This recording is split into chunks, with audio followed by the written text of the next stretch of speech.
시청자 여러분 안녕하십니까? 이번 방송에서는 구문령 사진을 집중적으로 조명해보는 테마로 스토리를 진행해 나가도록 하겠습니다. 산적 두목대의 세 두목 중 막내인 진달도 구문령 사진을 알아보고 나름 오래 굴러먹은 우두머리인지라 말 위에 앉아 몸을 굽혀 상대인 사진에게 간단한 예를 표했습니다.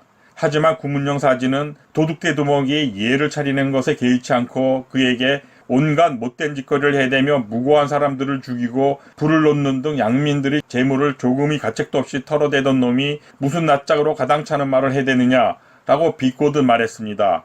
진달은 비록 속이 뒤틀렸지만 억지로 참으며 온 세상 사회 천지의 사람들이 모두 형제라고 하지 않았습니까? 라며 다시 한번 사진에게 양해를 구하는 말을 했습니다. 그러나 사진은 오히려 더욱 그를 경멸하고 비웃는 말투로 들고 있던 칼을 그에게 보이며 이 칼이 너희에게 이곳을 지나가도 좋다고 한다면 지나가도록 해라. 그렇지 않으면 얌전히 무릎을 꿇고 우리의 처분을 기다려라.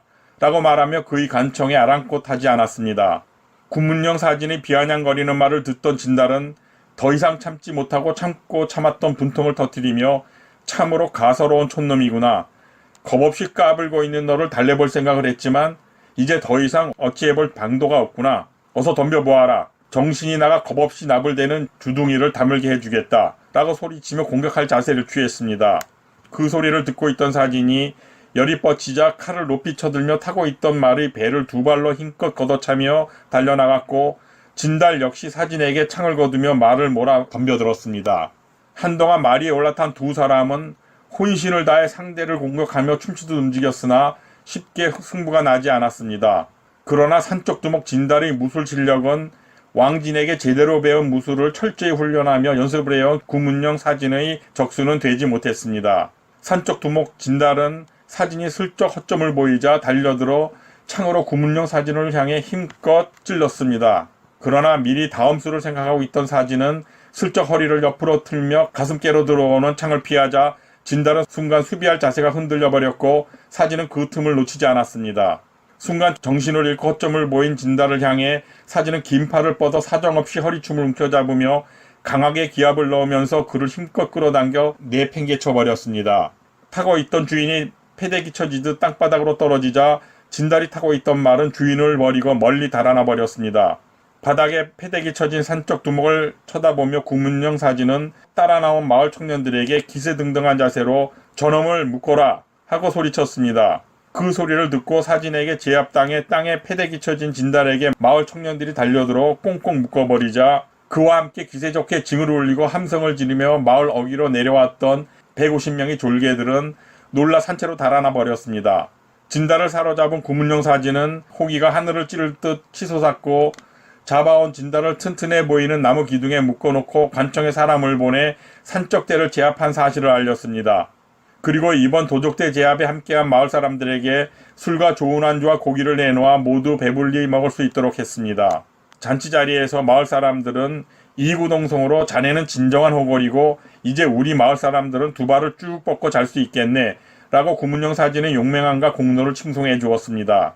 막내를 사가촌으로 보낸 후 산채에 남은 두 명의 산적 우두머리들은 고집을 피며 달려나간 막내 두령을 어찌하지 못했지만 내심 마음이 편치 않아 걱정을 하고 있었습니다. 걱정하던 두 우두머리는 마음이 놓이지 않아 졸개 몇 명을 사가촌으로 내려보내 상황을 알아보도록 하였습니다. 그러나 얼마 지나지 않아 진달이 타던 빈 말을 끌고 돌아온 졸개들에게 기가 막힌 소식을 듣게 됩니다. 진달이 타고 갔던 말을 끌고 돌아온 졸개는 헐떡이며 두 우두머리에게 진달이 사가촌에서 구문령 사진과 마을 사람들에게 당한 일을 두서없이 알려주었습니다. 그러자 두 우두머리인 주무와 양춘이 그 졸개에게 상황을 자세히 설명해 보라며 다그치자 직접 본 것과 들은 말들을 가능한 자세히 알려주었습니다. 그러자 주무가 사진에게 사로잡혀 있는 진달을 나무라듯 탄식하며 말했습니다. 그렇게 말렸지만 말을 듣지 않고 고집을 피다가 결국 흉한 꼴을 당하고 말았구나. 주무 옆에 서 있던 성질 더러운 양춘은 성을 참지 못하고 몸까지 부들거리며 주무에게 이대로 있을 수는 없는 것 아니냐며 지금 당장 사가촌으로 함께 쳐들어가자고 말했습니다. 그러나 비교적 생각이 깊고 머리가 돌아가는 큰 두령 주무가 그를 달래며 말했습니다. 그렇게 해서는 안 되네. 지금 진달이 사로잡혀 있는데 우리가 쳐들어가서 그와 한판을 붙은들 이길 방법이 있겠는가. 지금 상황에서는 그 사진이란 놈을 굴복시킬 방법은 없다네. 씩씩거리며 주무의 말을 듣고 있던 양춘이 그에게 물었습니다. 그럼 어떻게 해야 합니까? 진달이 잡혀있고 그 구문용 사진이라는 놈이 보통 놈이 아닌데 만약 그놈이 진달을 관가에 넘기기라도 하면 어쩝니까? 양춘이 여전히 성질을 누르지 못하고 씩씩거리며 안달을 하듯 말하자 주무가 다시 그를 달래며 말합니다. 동생의 마음을 알겠는데 그렇게 무턱대고 그놈에게 달려들다간 오히려 일만 키울 것이 확실하네. 그러니 내게 계책이 하나 있으니 그것을 해보도록 하자고. 만약 그 계책도 통하지 않는다면 그때는 동생이 말한 대로 한판 붙어보도록 하더라도 우선은 내가 생각한 계책을 시험삼아라도 한번 해보자고. 주무가 심각한 얼굴로 말하자 양춘이 그럼 그 계책이란 것이 무엇이요? 하고 묻자 주무가 그의 귀에 대고 자기가 생각하고 있는 계책을 말해 주었습니다. 주무가 계책을 말하자 성질을 푼 양춘이 좋은 계책 같소. 한시가 급하니 시간 끌지 말고 당장 내려갑시다. 라고 말하며 서둘기 시작했습니다. 그 시각 첫 싸움에서 멋지게 이긴 기분을 주체하지 못하는 듯 사진은 여전히 흥분한 상태로 틀림없이 산채의 두 우두머리들이 조만간 쳐들어올 것은 두말할 필요도 없다고 말했습니다. 그리고 장원 마당에 서서 나머지 산적들이 다시 쳐들어올 때를 기다리며 승리를 자축하고 있는 중 얼마 지나지 않아 마을 청년 하나가 급히 달려와 말했습니다. 지금 산채에 남아있던 주무와 양춘이라 불리는 두 우두머리들이 제 발로 걸어 내려오고 있습니다. 라고 급박한 소식을 알려주었습니다. 마을 청년의 말을 듣고 난 구문령 사진이 그들이 당연히 진달을 구하기 위해 내려올 것을 이미 짐작하고 있었다고 말하며 일어나면서 머슴들에게 소리쳤습니다. 잘됐다. 이 세 놈들을 모두 잡아 한때 묶어 관가에 넘겨버려야겠다. 내 말을 끌고 오고 대통을 쳐 사람들을 모아라. 하고 말하며 싸울 준비를 하며 장원마당으로 걸어나갔습니다. 장원마당에 마을 청년들이 끌어다 놓은 말이 보이자 기세 좋게 말에 뛰어올라 산채의 우두머리들이 내려오고 있는 마을 어귀로 달려나갔습니다. 흥분한 마음에 한껏 싸울 준비를 단단히 하고 달려나간 사진의 눈에 들어온 것은 어찌된 일인지 졸개들도 없고 무기도 들지 않은 주무와 양춘 두 우두머리였습니다. 그들은 터벅터벅 걸어 마을 어귀로 들어오다가 말을 타고 있는 늠름한 모습의 구문령 사진이 보이자 다짜고짜 땅바닥에 무릎을 꿇고 눈물을 주르르 흘리며 말했습니다. 저희들 진달과 주무 그리고 양춘 셋은 죄도 없는데 관가의 핍박을 받게 되어 어쩔 수 없이 산적이 되어 도적질이나 해먹고 살게 된 신세가 되고 말았습니다. 일찍이 우리 셋은 비록 한날 한시에 태어나지는 못했지만 죽는 날은 한날 한시가 되고자 맹세한 사이였습니다. 우리 셋은 비록 유비와 간우 그리고 장비 같은 인물에는 비길 수 없는 아득히 거리가 먼 사람들이긴 하지만 마음 하나만은 그들과 다르지 않다고 생각합니다. 그런데 오늘 저희 막내인 진달이란 놈이 저희들이 말리는 말을 듣지 않고 대엽이신 구문령 사진의 위험을 건드렸다가 사로잡혀 대엽의 장원 안에 묶여 있다는 소식을 듣게 되었습니다. 하지만 보시다시피 힘없는 저희들이 진달을 구해낼 방법이 없고 다른 좋은 생각도 나지 않아 결국 이렇게 함께 죽기 위해 대엽 앞에 나와 무릎을 꿇은 것입니다. 그러니 대엽께서는 저희 셋을 한 끈에 묶으셔서 함께 관가에 넘겨 포상을 청하십시오. 저희들은 비록 오늘 죽는다 해도 영웅이신 구문령 사진 어른의 손에 죽게 되는 것이니 아무런 원망이나 불만이 없습니다. 그렇게 구구절절히 말을 마친 주무와 양춘은 다시 눈물을 주르르 흘리니 아무리 마음이 돌같이 단단하고 쇠처럼 차가운 사람이라도 마음이 흔들리지 않을 수 없는 광경이었습니다. 더욱이 순진무궁하며 인정 많은 젊은이 구문령 사진이야 더 말할 필요도 없는 일이었습니다. 사진은 주무와 양춘이 하는 행동을 보고 속으로 생각합니다. 이 자들은 참으로 의리를 아는 사람들인 것 같구나. 내가 만약 이런 자들을 묶어 관가에 바치고 포상을 받는다면 천하의 호골들에게 웃음거리가 될 수밖에 없을 것이 확실하다. 또한 옛날부터 말하기를 호랑이는 쓰러진 짐승고기는 먹지 않는다고 하지 않았는가. 사진은 생각이 여기에 미치자 그들에게 말했습니다. 두 분은 나를 따라오시오. 주무와 양치는 사진이 뭐라고 말하지도 않고 따라오라고 했건만 전혀 겁내는 기색도 없이 그를 따라 마을 안으로 들어갔습니다. 그리고 사진의 장원 대청마루 앞에 이르자 다시 사진 앞에 무릎을 꿇으며 말했습니다. 어서 저희를 묶어 관가에 넘기시고 포상을 받으십시오. 구문령 사진은 그런 태도를 보이는 주무와 양춘을 보고 더욱 감동을 받아 그들에게 일어나 대청마루 위로 올라오라고 청했습니다. 하지만 그들은 사진이 말하는 것을 3번이나 사양한 후 그가 더욱 간곡히 요청하자 못 이기는 채 하며 마루에 올랐습니다. 사진은 두 사람이 대청마루에 올라오자 그들에게 원숭이는 원숭이를 알아보고 사나이는 사나이를 알아보는 법이요. 그대 두 사람의 의기가 매우 무거운데 내가 그것을 알면서 어떻게 두 분을 묶어 관가로 끌어갈 수 있겠소. 만약 내가 그런 짓을 한다면 나는 사나이라고 할 수 없을 것이요. 그리고 잡아놓은 진달도 놓아드릴 테니 데려가라고 말했습니다. 사진이 그렇게 말하자 주문은 펄쩍 튀며 소리치듯 말했습니다. 그럴 수는 없습니다. 만약 우리들이 잘못이 대엽게 연루라도 되는 날이면 그보다 더 부당한 일이 어디 있겠습니까? 그러니 차라리 우리 셋을 묶어 관가에 바치고 포상을 받으시는 편이 저희 마음을 훨씬 더 편하게 해주시는 것입니다. 하지만 사진이 오히려 좋은 말로 그들을 달래며 말했습니다. 천만의 말씀이요. 어찌 그런 짓을 할 수 있겠소. 더 이상 그런 말은 하지 말고 우리 술이나 한잔하며 얘기합시다. 주무도 그것까지는 마다하지 않으며 사진에게 말했습니다. 죽는 것도 겁내지 않는 저희들인데 함께 술 한잔하는 것을 어찌 마다할 리 있겠습니까? 그거라면 대엽의 뜻에 따르도록 하겠습니다. 주무가 그렇게 말하자 구문영 사진은 우선 묶여있는 진달을 풀어주고 대청마루에 큰 술상을 차리게 한 뒤 새 우두머리를 잘 대접했습니다. 술잔이 오가는 가운데 새 우두머리들과 사진은 점점 거리가 좁혀져 갔고 셋은 비록 산적 우두머리로 도적질을 해먹고 살고 있기는 하지만 구문영 사진은 그들이 그렇게 막대 먹지는 않은 사람들이라는 것을 알 수 있었습니다. 흥겨운 술자리 후에 그들은 산채로 돌아갔고 사진은 그들을 마을 어귀까지 배웅해 주었습니다. 산채로 돌아온 주문은 양춘에게 말했습니다. 이번에 비록 우리의 계책으로 진달아우를 구해올 수 있는 것이었지만 어쨌든 구문영 사진에게 은혜를 입은 것은 부인할 수 없는 일이니 우리도 뭔가 갚아야 하지 않겠나. 며칠 뒤 예물을 넉넉히 보내 살려준 은혜를 갚도록 하는 것이 좋겠네. 양춘과 진달도 주무의 의견에 반대하지 않았습니다. 그들은 며칠 뒤 금 30냥을 마련하여 졸개를 시켜 한밤중에 구문영 사진을 찾아가 그것을 전해주게 하였습니다. 두령들의 명령을 받고 산을 내려간 졸개들은 사가장에 있는 사진의 장원에 이르러 문을 두드리고 자신들은 산채 두령들의 심부름을 놓았으니 사진 어른을 뵙고자 한다고 말했습니다. 자리에 누워있던 사진은 머슴이 산채에서 사람을 보내왔다는 말을 듣고 얼른 옷을 걸치고 자기를 기다리고 있는 산채의 졸개들이 있는 곳으로 나가 무슨 일로 왔는가? 라고 물었습니다. 사진이 묻자 졸개 한 명이 대답했습니다. 저희 세 분 두령들께서 대엽게 선물을 올리라고 하였고 비록 대단치는 않으나 살려주신 은혜에 보답하고자 하니 부디 물리치지 마시고 받아주시기 바란다고 하셨습니다. 그들이 말을 마치고 가져온 금 30냥을 꺼내놓자 사진은 처음에는 받지 않으려고 하였지만 생각해보니 받지 않는다는 것도 예의는 아닌 것 같다 혼자 생각합니다. 저들이 좋은 마음으로 보낸 것이니 안 받는다면 좋아진 관계가 도리어 어색해질 것 같은데 어쩌지?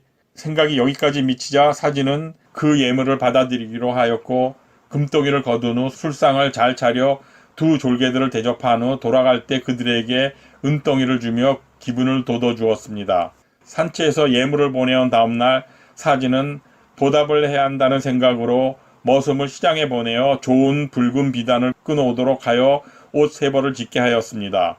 그리고 살찐 양 3마리를 잡아 잘 구운 후 큰 상자에 넣고 그 비단으로 지은 옷 3벌과 함께 머슴을 시켜 산채로 보냈습니다. 그때 머슴들을 데리고 나선 사자격인 사람은 왕살한 상머슴으로 벼슬아치들을 잘 구워 삶고 언변이 뛰어나 사람들이 새백당이라고 불렀습니다. 새백당이란 말은 당나라 때 이름난 변설가인 백당보다 말재주가 뛰어나다는 뜻이 말입니다. 그들이 산채에 도착하여 왕사가 파수를 보고 있는 졸개들에게 자기들이 온 까닭을 알리자 새 두령이 뛰어나와 그들을 반겼습니다. 말솜씨 좋은 왕사로부터 사진이 보낸 예물들에 대한 설명과 그의 뜻을 전해들은 새 두령들은 기뻐하며 그들을 잘 대접했고 기쁜 마음으로 사진의 선물을 받았습니다. 사진의 머슴과 왕사인 상머슴은 새 두령이 내린 은자 열량과 좋은 술 몇 잔씩을 얻어 마신 후 입이 귀밑까지 찢어져 사가정으로 돌아갔습니다. 사가장에 있는 사진의 장원으로 돌아온 머슴들은 산채 두령들이 기쁜 마음으로 예물을 받았으며 자기들도 대접을 잘 받았다고 말했습니다.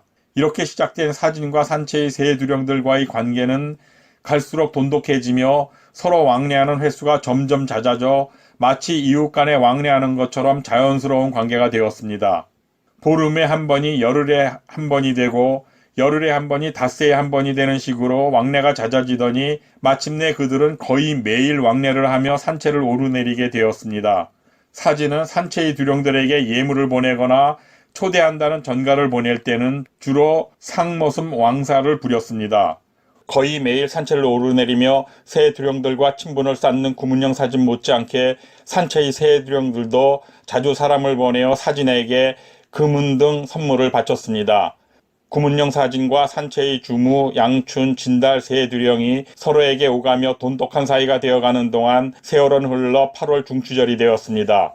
아버지 사씨 노인이 죽은 후 홀로 지내고 있는 사진은 산채의 세 두령들과 시간을 보내며 한잔하고 싶은 생각이 들어 보름날 밤 자신이 장원에 모여 달을 감상도 할 겸 술 한잔하기 위해 그들을 청했습니다. 역시 왕사를 시켜 초대하는 내용을 담은 편지를 산채의 세 두령에게 전달하라고 시키자 그는 산채로 올라가 편지를 전하니 두령들은 반가이 그를 맞았고 사진의 편지를 읽은 주무가 먼저 기쁜 마음으로 사진의 초대에 응하자 양춘과 진달 역시 그의 뜻을 따라 승낙의 뜻을 전하기로 했습니다.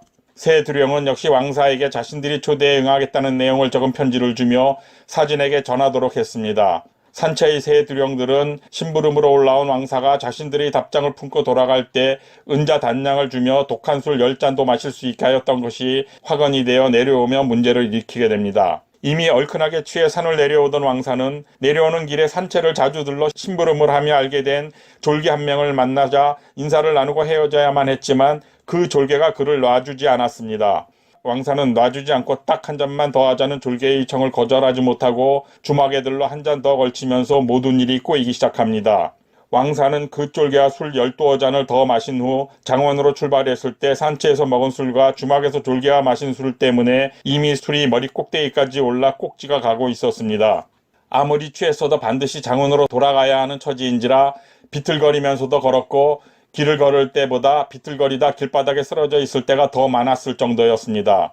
그렇게 비틀거리며 한 10리길이나 갔을까 했을 때 취한 그의 눈에 작은 숲이 보였고 거기에는 푸른 풀밭이 있었기 때문에 술에 꼭지가 간 왕사는 거기로 가서 누워버렸습니다. 풀밭에 몸을 던진 후 그대로 코를 골며 잠들어 버렸고 마침 토끼를 쫓으며 그곳을 지나던 사냥꾼 이길이 술 취해 엎어져 코를 골고 있는 왕사를 보았습니다. 이길은 왕사가 사가장 사람인 것을 잘 알고 있었기 때문에 급히 달려와 그를 일으켜 세우려고 했지만 만취하여 꼭지가 간 왕사는 흐느적거리며 중심을 잡지 못했습니다. 그를 안고 일으켜 세우기 위해 이리저리 몸을 움직이는 사이 왕사의 품에서 산채 두령들에게 받은 은자 단량이 흘러나왔고 그걸 본 이길은 마음이 변하기 시작하며 혼잣말을 합니다.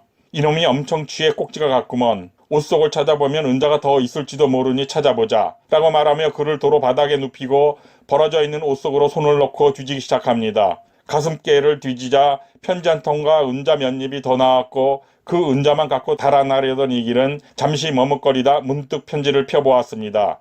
그 편지 앞머리에 소화산이란 석자와 주무 등 세 두령의 이름이 적혀 있었으나 무식한 이 길은 그 뒤에 써진 내용은 읽을 수 없어 무슨 내용인지 알 길이 없었습니다.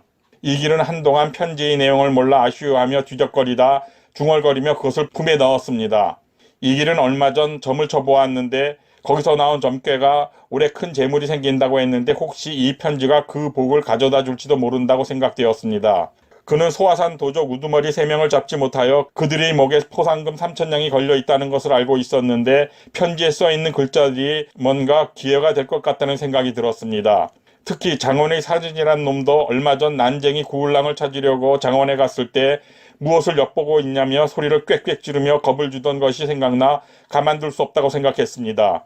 그놈이 자기에게 그렇게 한 것은 소화산 도둑놈들과 내통하는 것이 들통날까 찔리고 두려워서 그랬던 것이라고 생각되자 안갚음할 생각에 입술을 질끈 물었습니다. 그는 편지를 가지고 화무현으로 가서 도적대들을 잡고 포상금 3,000냥도 챙길 생각에 편지를 품에 넣고 뒤도 안 돌아보고 관가를 향해 뛰어갔습니다.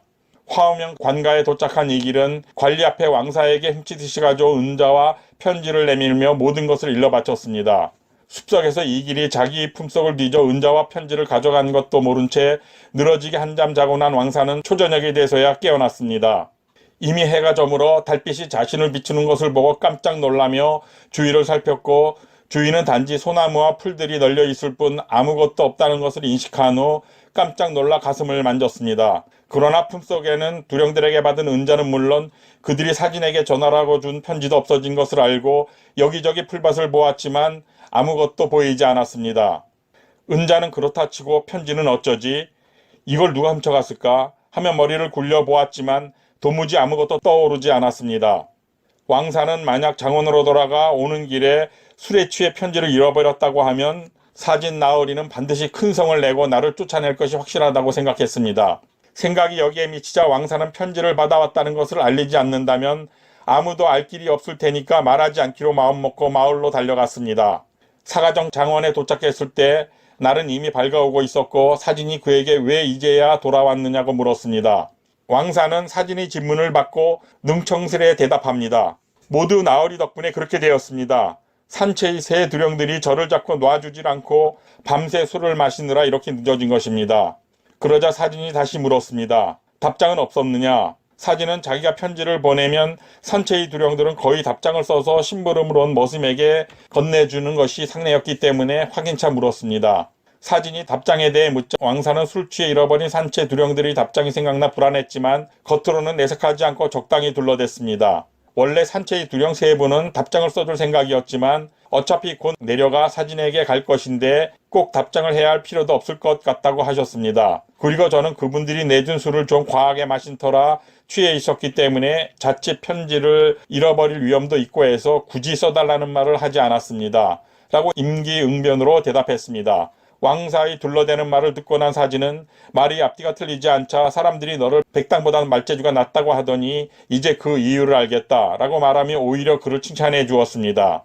사진이 자기 말에 속아 넘어가자 왕사는 돌아오는 길에 다리를 한번 쉬게 하지 않고 급히 달려왔다고 너스레를 떠는 거짓까지 보태어 자기가 저지른 치명적인 실수를 덮어버렸습니다. 일말의 의심도 없이 왕사의 거짓말에 속아 넘어간 사진은 별다른 걱정도 없이 잔치 준비를 서둘렀고 왕사에게 사람을 장에 보내어 안주거리와 좋은 술을 더 사오게 하라고 시켰습니다. 추석이 되자 사진은 시장에서 머슴들이 사온 술과 안주에 더하여 살찐 큰 양 한 마리와 닭과 오리를 100여 마리나 잡아 왕공을 대접할 수 있을 것 같은 큰 잔치상을 준비했습니다. 더욱이 중추절인 날씨도 맑고 청명하여 산채의 두령들과 술 한잔하며 달 구경하기에 더할 나위 없이 좋은 대보름이었습니다. 사진은 잔치상 준비를 모두 끝내고 산채에 있는 두령들이 곧 도착할 것이기에 느긋한 마음으로 대청마루에 다리를 뻗고 길게 눕듯이 앉아 그들을 기다리고 있었습니다. 약속한 중추절의 날이 저물자 산채의 새 두령 주무와 진달 그리고 양추는 산을 내려와 사진이 초대한 장원으로 왔습니다. 그들은 산을 내려올 때 평소 몇 명의 졸개들만 데리고 간편한 차림으로 박도 한 자루만 가지고 말도 타지 않은 채 걸어오는 모습은 누가 봐도 산적 두목으로 보이지 않았습니다. 새 두령이 장원에 도착하자 사진은 반갑게 그들을 맞이했고 서로 예를 표한 뒤 미리 차려놓은 잔치상이 있는 후원으로 그들과 함께 담소를 나누며 걸어가 자리를 잡고 앉았습니다. 사진은 그들이 사양했지만 윗자리에 앉도록 배려한 후 머슴들에게 장원문을 걸어 잠그고 지금부터 누구도 안으로 들이지 말라고 지시했습니다. 그들은 어찌되었던 법을 어기고 관가에 쫓기는 신세인 산채의 두령들이었고 사진은 그들과 왕래하는 것이 밖으로 알려지는 것이 좋을 것이 없었기 때문에 문단속을 지킨 것이었습니다. 자리를 잡고 앉은 그들은 사진이 준비해놓은 좋은 술과 안주를 먹고 마시며 서로에게 술을 권하고 주거니 받거니 하면서 흥겨운 시간을 보내기 시작합니다. 술이 몇십 배 돌자 커다란 달이 동쪽 하늘에 솟아오르니 술자리는 더욱 흥이 넘쳤고 두령셋과 사진은 지난 일들과 앞일을 이야기하며 시간 가는 줄 몰랐습니다. 다같이 즐거운 대화를 하며 흥에 겨워 하던 차에 갑자기 장원 담벼락 밖에서 커다란 함성이 들려오며 횃불이 밝혀지자 사진은 놀라 몸을 일으켜 밖으로 나가며 세 사람들에게 말했습니다. 세 분은 여기서 그대로 앉아 계시오. 내가 나가서 무슨 일인지 살펴보고 오겠소.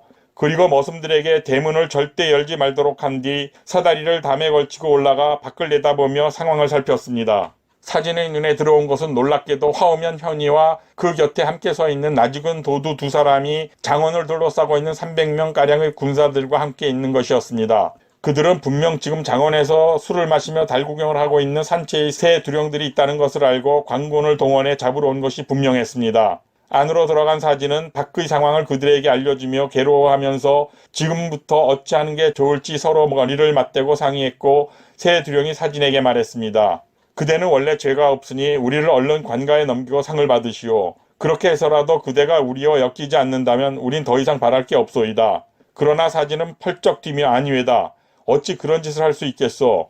나는 그러한 치사한 행동으로 세상의 비웃음거리가 되느니 그대 셋과 함께 죽어도 함께 죽고 살아도 함께 살 것이오. 어서 자리에 일어들라시고 함께 좋은 상황을 만들 수 있는 궁리를 해봅시다. 우선 내가 먼저 저들에게 도대체 어찌된 영문인지 들어보도록 하겠소. 다시 사다리 위로 올라간 사진이 전부터 낯이 익은 두 도두에게 이런 한밤중에 어인일로 우리 장원에 몰려왔는지를 묻자 그들이 거만한 태도로 대답합니다. 여기 이 사냥꾼 이길의 고발이 있어서 왔소이다. 사대량도 여기 있는 이길을 보시면 뭔가 짐작가는 게 있을 것 아니오. 왕사란 상머슴 놈이 산채에서 내려오는 길에 두령들이 준 편지를 잃어버렸다는 것을 알 길이 없는 사진은 이해할 수 없었지만 위험 있는 말투로 이길에게 물었습니다. 너 이놈 이길아, 너는 왜 죄 없는 사람을 고발했느냐? 그러자 이길이 주눅든 자세로 웅크리며 대답했습니다. 나는 아무것도 모릅니다. 얼마 전 산숲에서 왕사가 이런 편지를 주어 현총에 갖다 보인 것밖에 없습니다. 이길이 움츠러들며 대답한 말을 듣고서야 이상한 낌새를 알아차린 사진이 왕사란 놈을 불러서 눈을 부라리며 무슨 일이 있었는지를 묻자 벌벌 떨며 죽어가는 목소리로 대답합니다. 그날 제가 너무 술에 취해 답장이 있었음을 잊었습니다. 그 말을 듣고 사진이 불같이 화를 내며 그래도 살기를 바라느냐며 앞에 떨고 있는 왕사를 소리 높여 크게 꾸짖었습니다. 그러나 밖에 있는 두 도두는 엄청난 기세를 부리는 사진이 두려워 감히 장원 안으로 들이닥칠 생각을 못했고 담 밑에 와있던 새 두령이 바깥의 말에 대답부터 하라고 손짓하며 말했습니다. 군사들이 안으로 들이닥치기 전에 적당한 말로 시간을 벌어두자는 소리였고 사다리 위에 올라있는 사진은 곧바로 그들의 말뜻을 알아차리고 천연덕스럽게 바깥을 향해 소리쳤습니다. 알겠소이다. 도둑께서 수고스럽게 창가를 휘두를 필요 없소이다. 잠시 뒤로 몇 발짝만 물러나 계시면 내가 산채 두령들을 잡아나가겠소이다.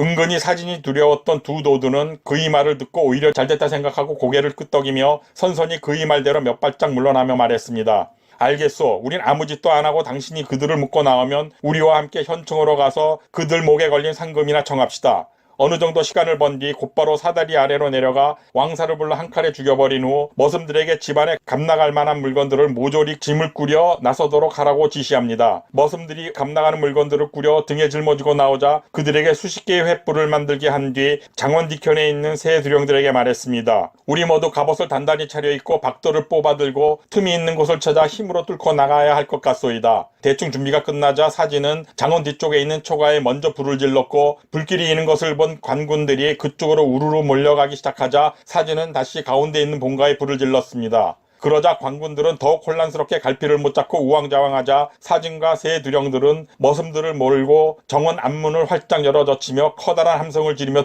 뛰쳐나갔습니다. 앞장선 사진과 뒤이어 산채의 두령들이 박도를 휘두르며 나가자 산채에서 함께 온 졸개들과 집안 머슴들이 뒤이어 따라 나오며 몰려드는 관군들을 이리저리 쳐가면서 길을 열었습니다. 뒤에서는 장원 뒤편의 초가와 가운데 세워진 커다란 본체가 활활 타오르며 머슴들과 산채 졸개들이 죽기 살기로 싸우자 몇백 명의 시골 관군들로서는 그들을 상대할 방법이 없었습니다. 구문령 사진이 한 마리 호랑이와 같이 동해 번쩍 서해 번쩍하며 공곡해 나가자 마침내 한쪽 길이 트였고 모두 그쪽으로 빠져나가기 시작했습니다. 머슴들과 산채 졸개들이 다 빠져나가도록 한 후 막 관군들이 에워싼 곳을 빠져나가는 사진 앞에 두 명의 도두와 이 길이 눈에 들어왔고 이를 본 사진이 그들에게 달려들며 말했습니다. 원수놈을 잡으려고 내 눈이 밝아진 모양이구나. 이길 이놈 너 잘 만났다. 그렇게 소리치며 사진이 악에 바친 모습으로 이길에게 달려들자 겁먹은 두 명의 도두는 그의 기세에 눌려 겁을 먹고 달아나기 바빴고 이길은 빠져나가 보려 했으나 방법이 없었습니다. 산에서 사냥하듯 뛰기 시작했지만 이길은 사진의 날랜 움직임을 피할 방법이 없었고 어느새 다가간 사진의 칼이 번쩍이자 비명 한 번 못 지르고 순식간에 두 동강이 나버렸습니다. 달아나던 두 도두 역시 재수가 없었는지 뒤따라오던 양충과 진달에게 잡혀 각기 그들이 휘두른 박도 한 칼씩을 맞고 목숨을 잃고 말았습니다. 이 모습을 멀찍이서 바라보던 현인은 이길과 두 도두가 절명한 모습을 본 후 얼이 빠져 관군들을 수습해 싸워볼 생각도 못한 채 그대로 말머리를 돌려 도망쳐버리고 말았습니다. 현이라는 자가 이 지경이니 다른 관군들이야 말할 것도 없이 서로가 앞다투어 제 한 목숨 건지기 위해 달아나기 바빴으니 이 싸움판은 누가 누굴 잡으러 왔는지가 모호할 정도였습니다. 덤벼드는 관군들을 죽여가며 헤쳐나가던 구문영 사진은 일행들을 이끌고 오래지 않아 다 함께 소화산 산체에 도착하자 남아있던 졸개들이 나와 그들과 두령들을 반갑게 맞이했습니다. 사진은 산체의 졸개들이 열렬한 환영을 받으며 산초로 들어가 자리에 앉은 후에야 겨우 숨을 돌릴 수 있었고, 그 사이 주무와 양춘은 졸개들에게 소를 잡고 술을 걸러 잔치 준비를 시작했습니다. 잔치가 준비되자 새 두령들은 구문영 사진을 가장 윗자리에 앉게 한 후 극진히 대접했습니다. 구문영 사진은 연이은 잔치에 들떠있는 사이 며칠이 순식간에 지나가 버렸고, 어느 날 아침 술에서 깨어난 사진은 조용히 생각해보니 자신의 처지가 한심하게 짝이 없었기 때문에 혼자 생각했습니다. 저들 두령셋을 구한다고 집을 모두 불태워버렸으니 이를 어쩐다. 약간의 재물을 건지기는 했지만 정말로 값진 것은 모두 잃어버렸구나. 물론 집안 대대로 소유했던 땅은 남아있었겠지만 그 많은 사람들을 죽인 마당에 다시 마을로 내려갈 수 있는 처지도 아니었지만, 그렇다고 언제까지 산채에 남아 그들과 한패로 지낼 수도 없는 처지였습니다. 한마디로 작은 도둑대의 우두머리가 되어 한평생을 살아간다는 것도 자신의 지난날을 생각할 땐 너무도 아깝다는 생각이 들었습니다. 현실이 이렇다는 생각에 울적해진 사진은 여러가지 국리 끝에 주무와 양춘 그리고 진달 새 두령들을 찾아 그들에게 자신의 생각을 말했습니다.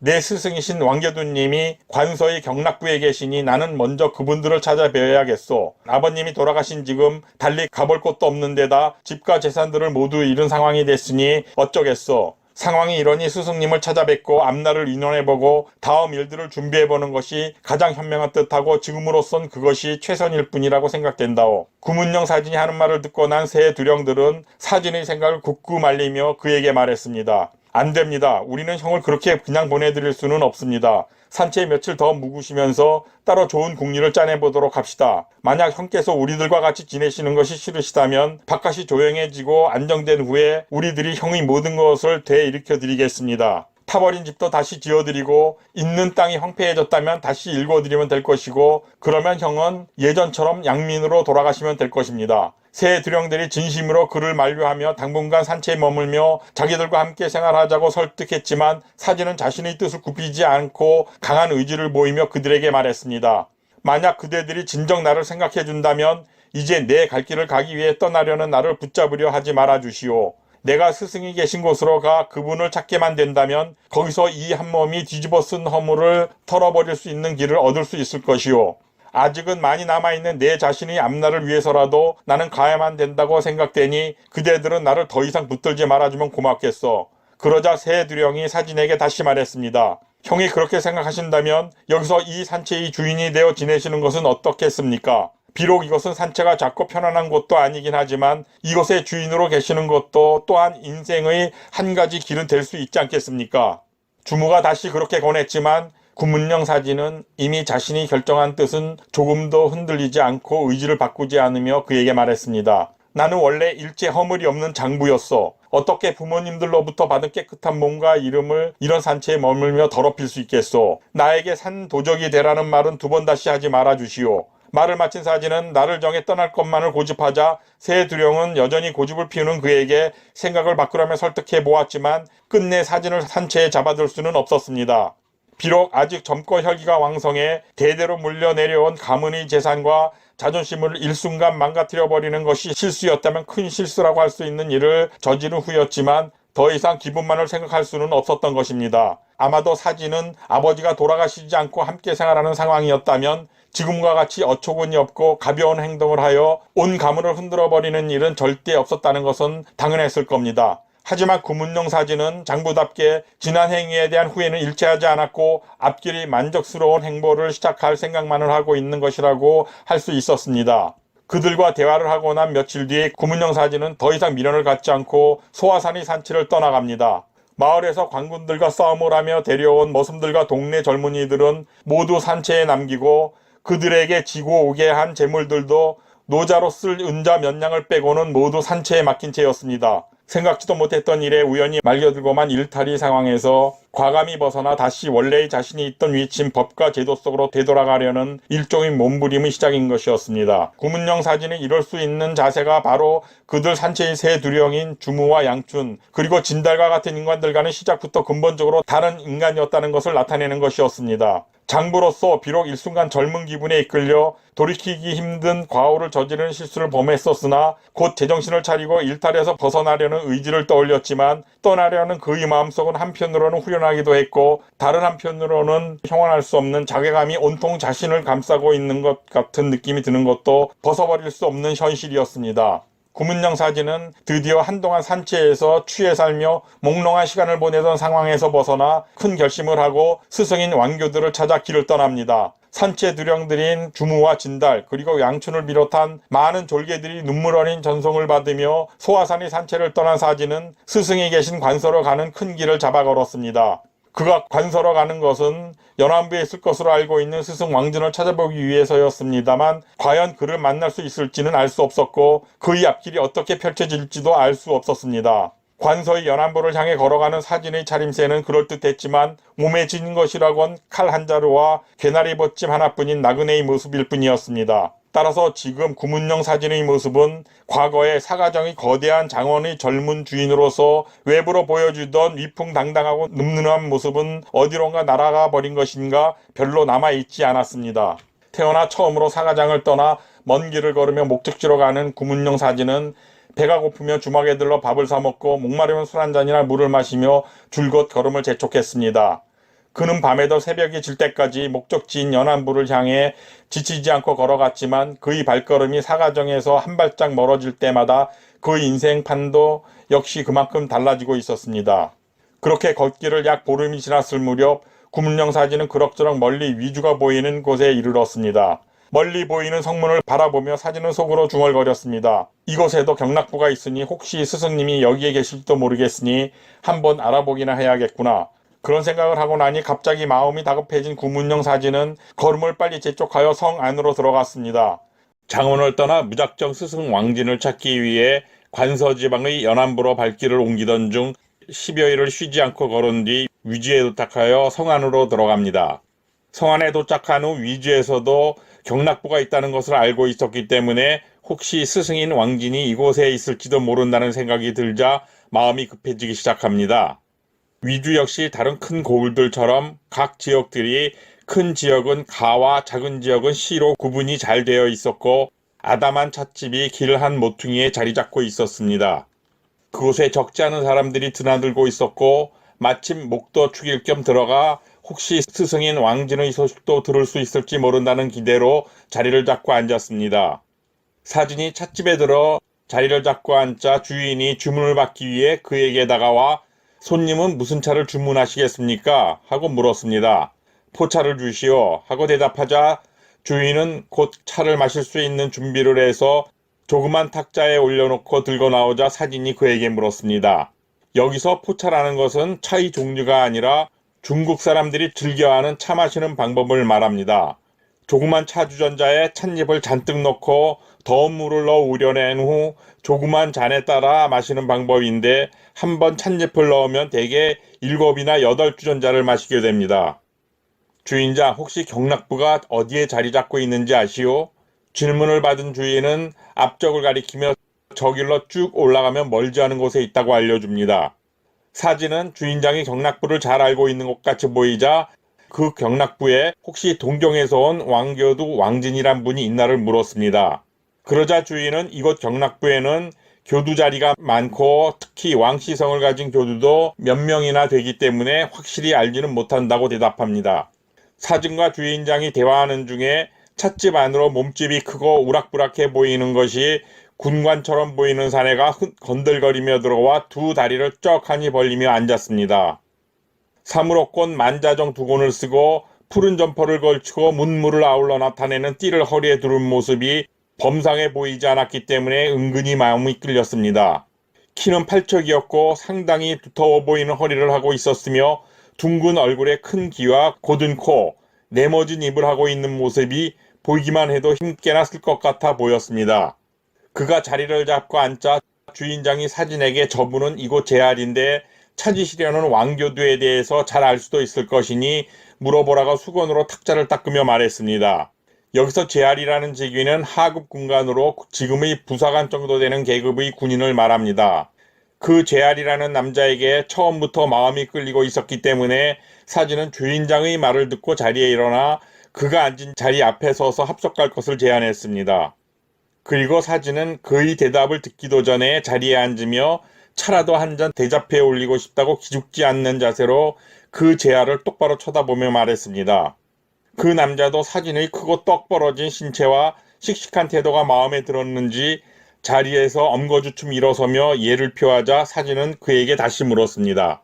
제가 겁없이 간이 커서 물어보는 것을 어려워할 줄 모르는 게 병이라고 말하며 외람된 말씀이지만 관인의 존함은 어찌 되시는지요? 하고 물어봅니다. 사진이 묻자 그 제알은 전혀 못마땅해하는 기색 없이 흔쾌히 내 성은 노가이며 이름은 달위에다 라고 알려주며 사진에게 형씨는 위시오 하고 되물었습니다. 그의 질문을 받고 저는 화조의 화음연 사람이며 성은 사가고 이름은 진위에다 하고 대답하면서 혹시 동경에서 온 왕진이란 사람을 알고 있는지 되물었습니다. 그 왕진이란 분은 동경에서 80만 군군이 교두로 있던 분이신데 저희 스승이었고 지금 이곳 경락부로 가신다고 했었다고 말했습니다. 사진이 자신을 숨김없이 밝히고 나자 노제알은 반가운 얼굴로 그의 말을 받으며 그럼 형씨가 바로 그 유명한 사가촌 구문용이란 사람이란 말이요? 하고 물었습니다. 사진은 상대방이 자신을 알아주자 고마워하며 머리를 숙이면서 그렇습니다 하고 대답하자 노제알도 황망히 몸을 굽히며 답례하며 다시 물었습니다.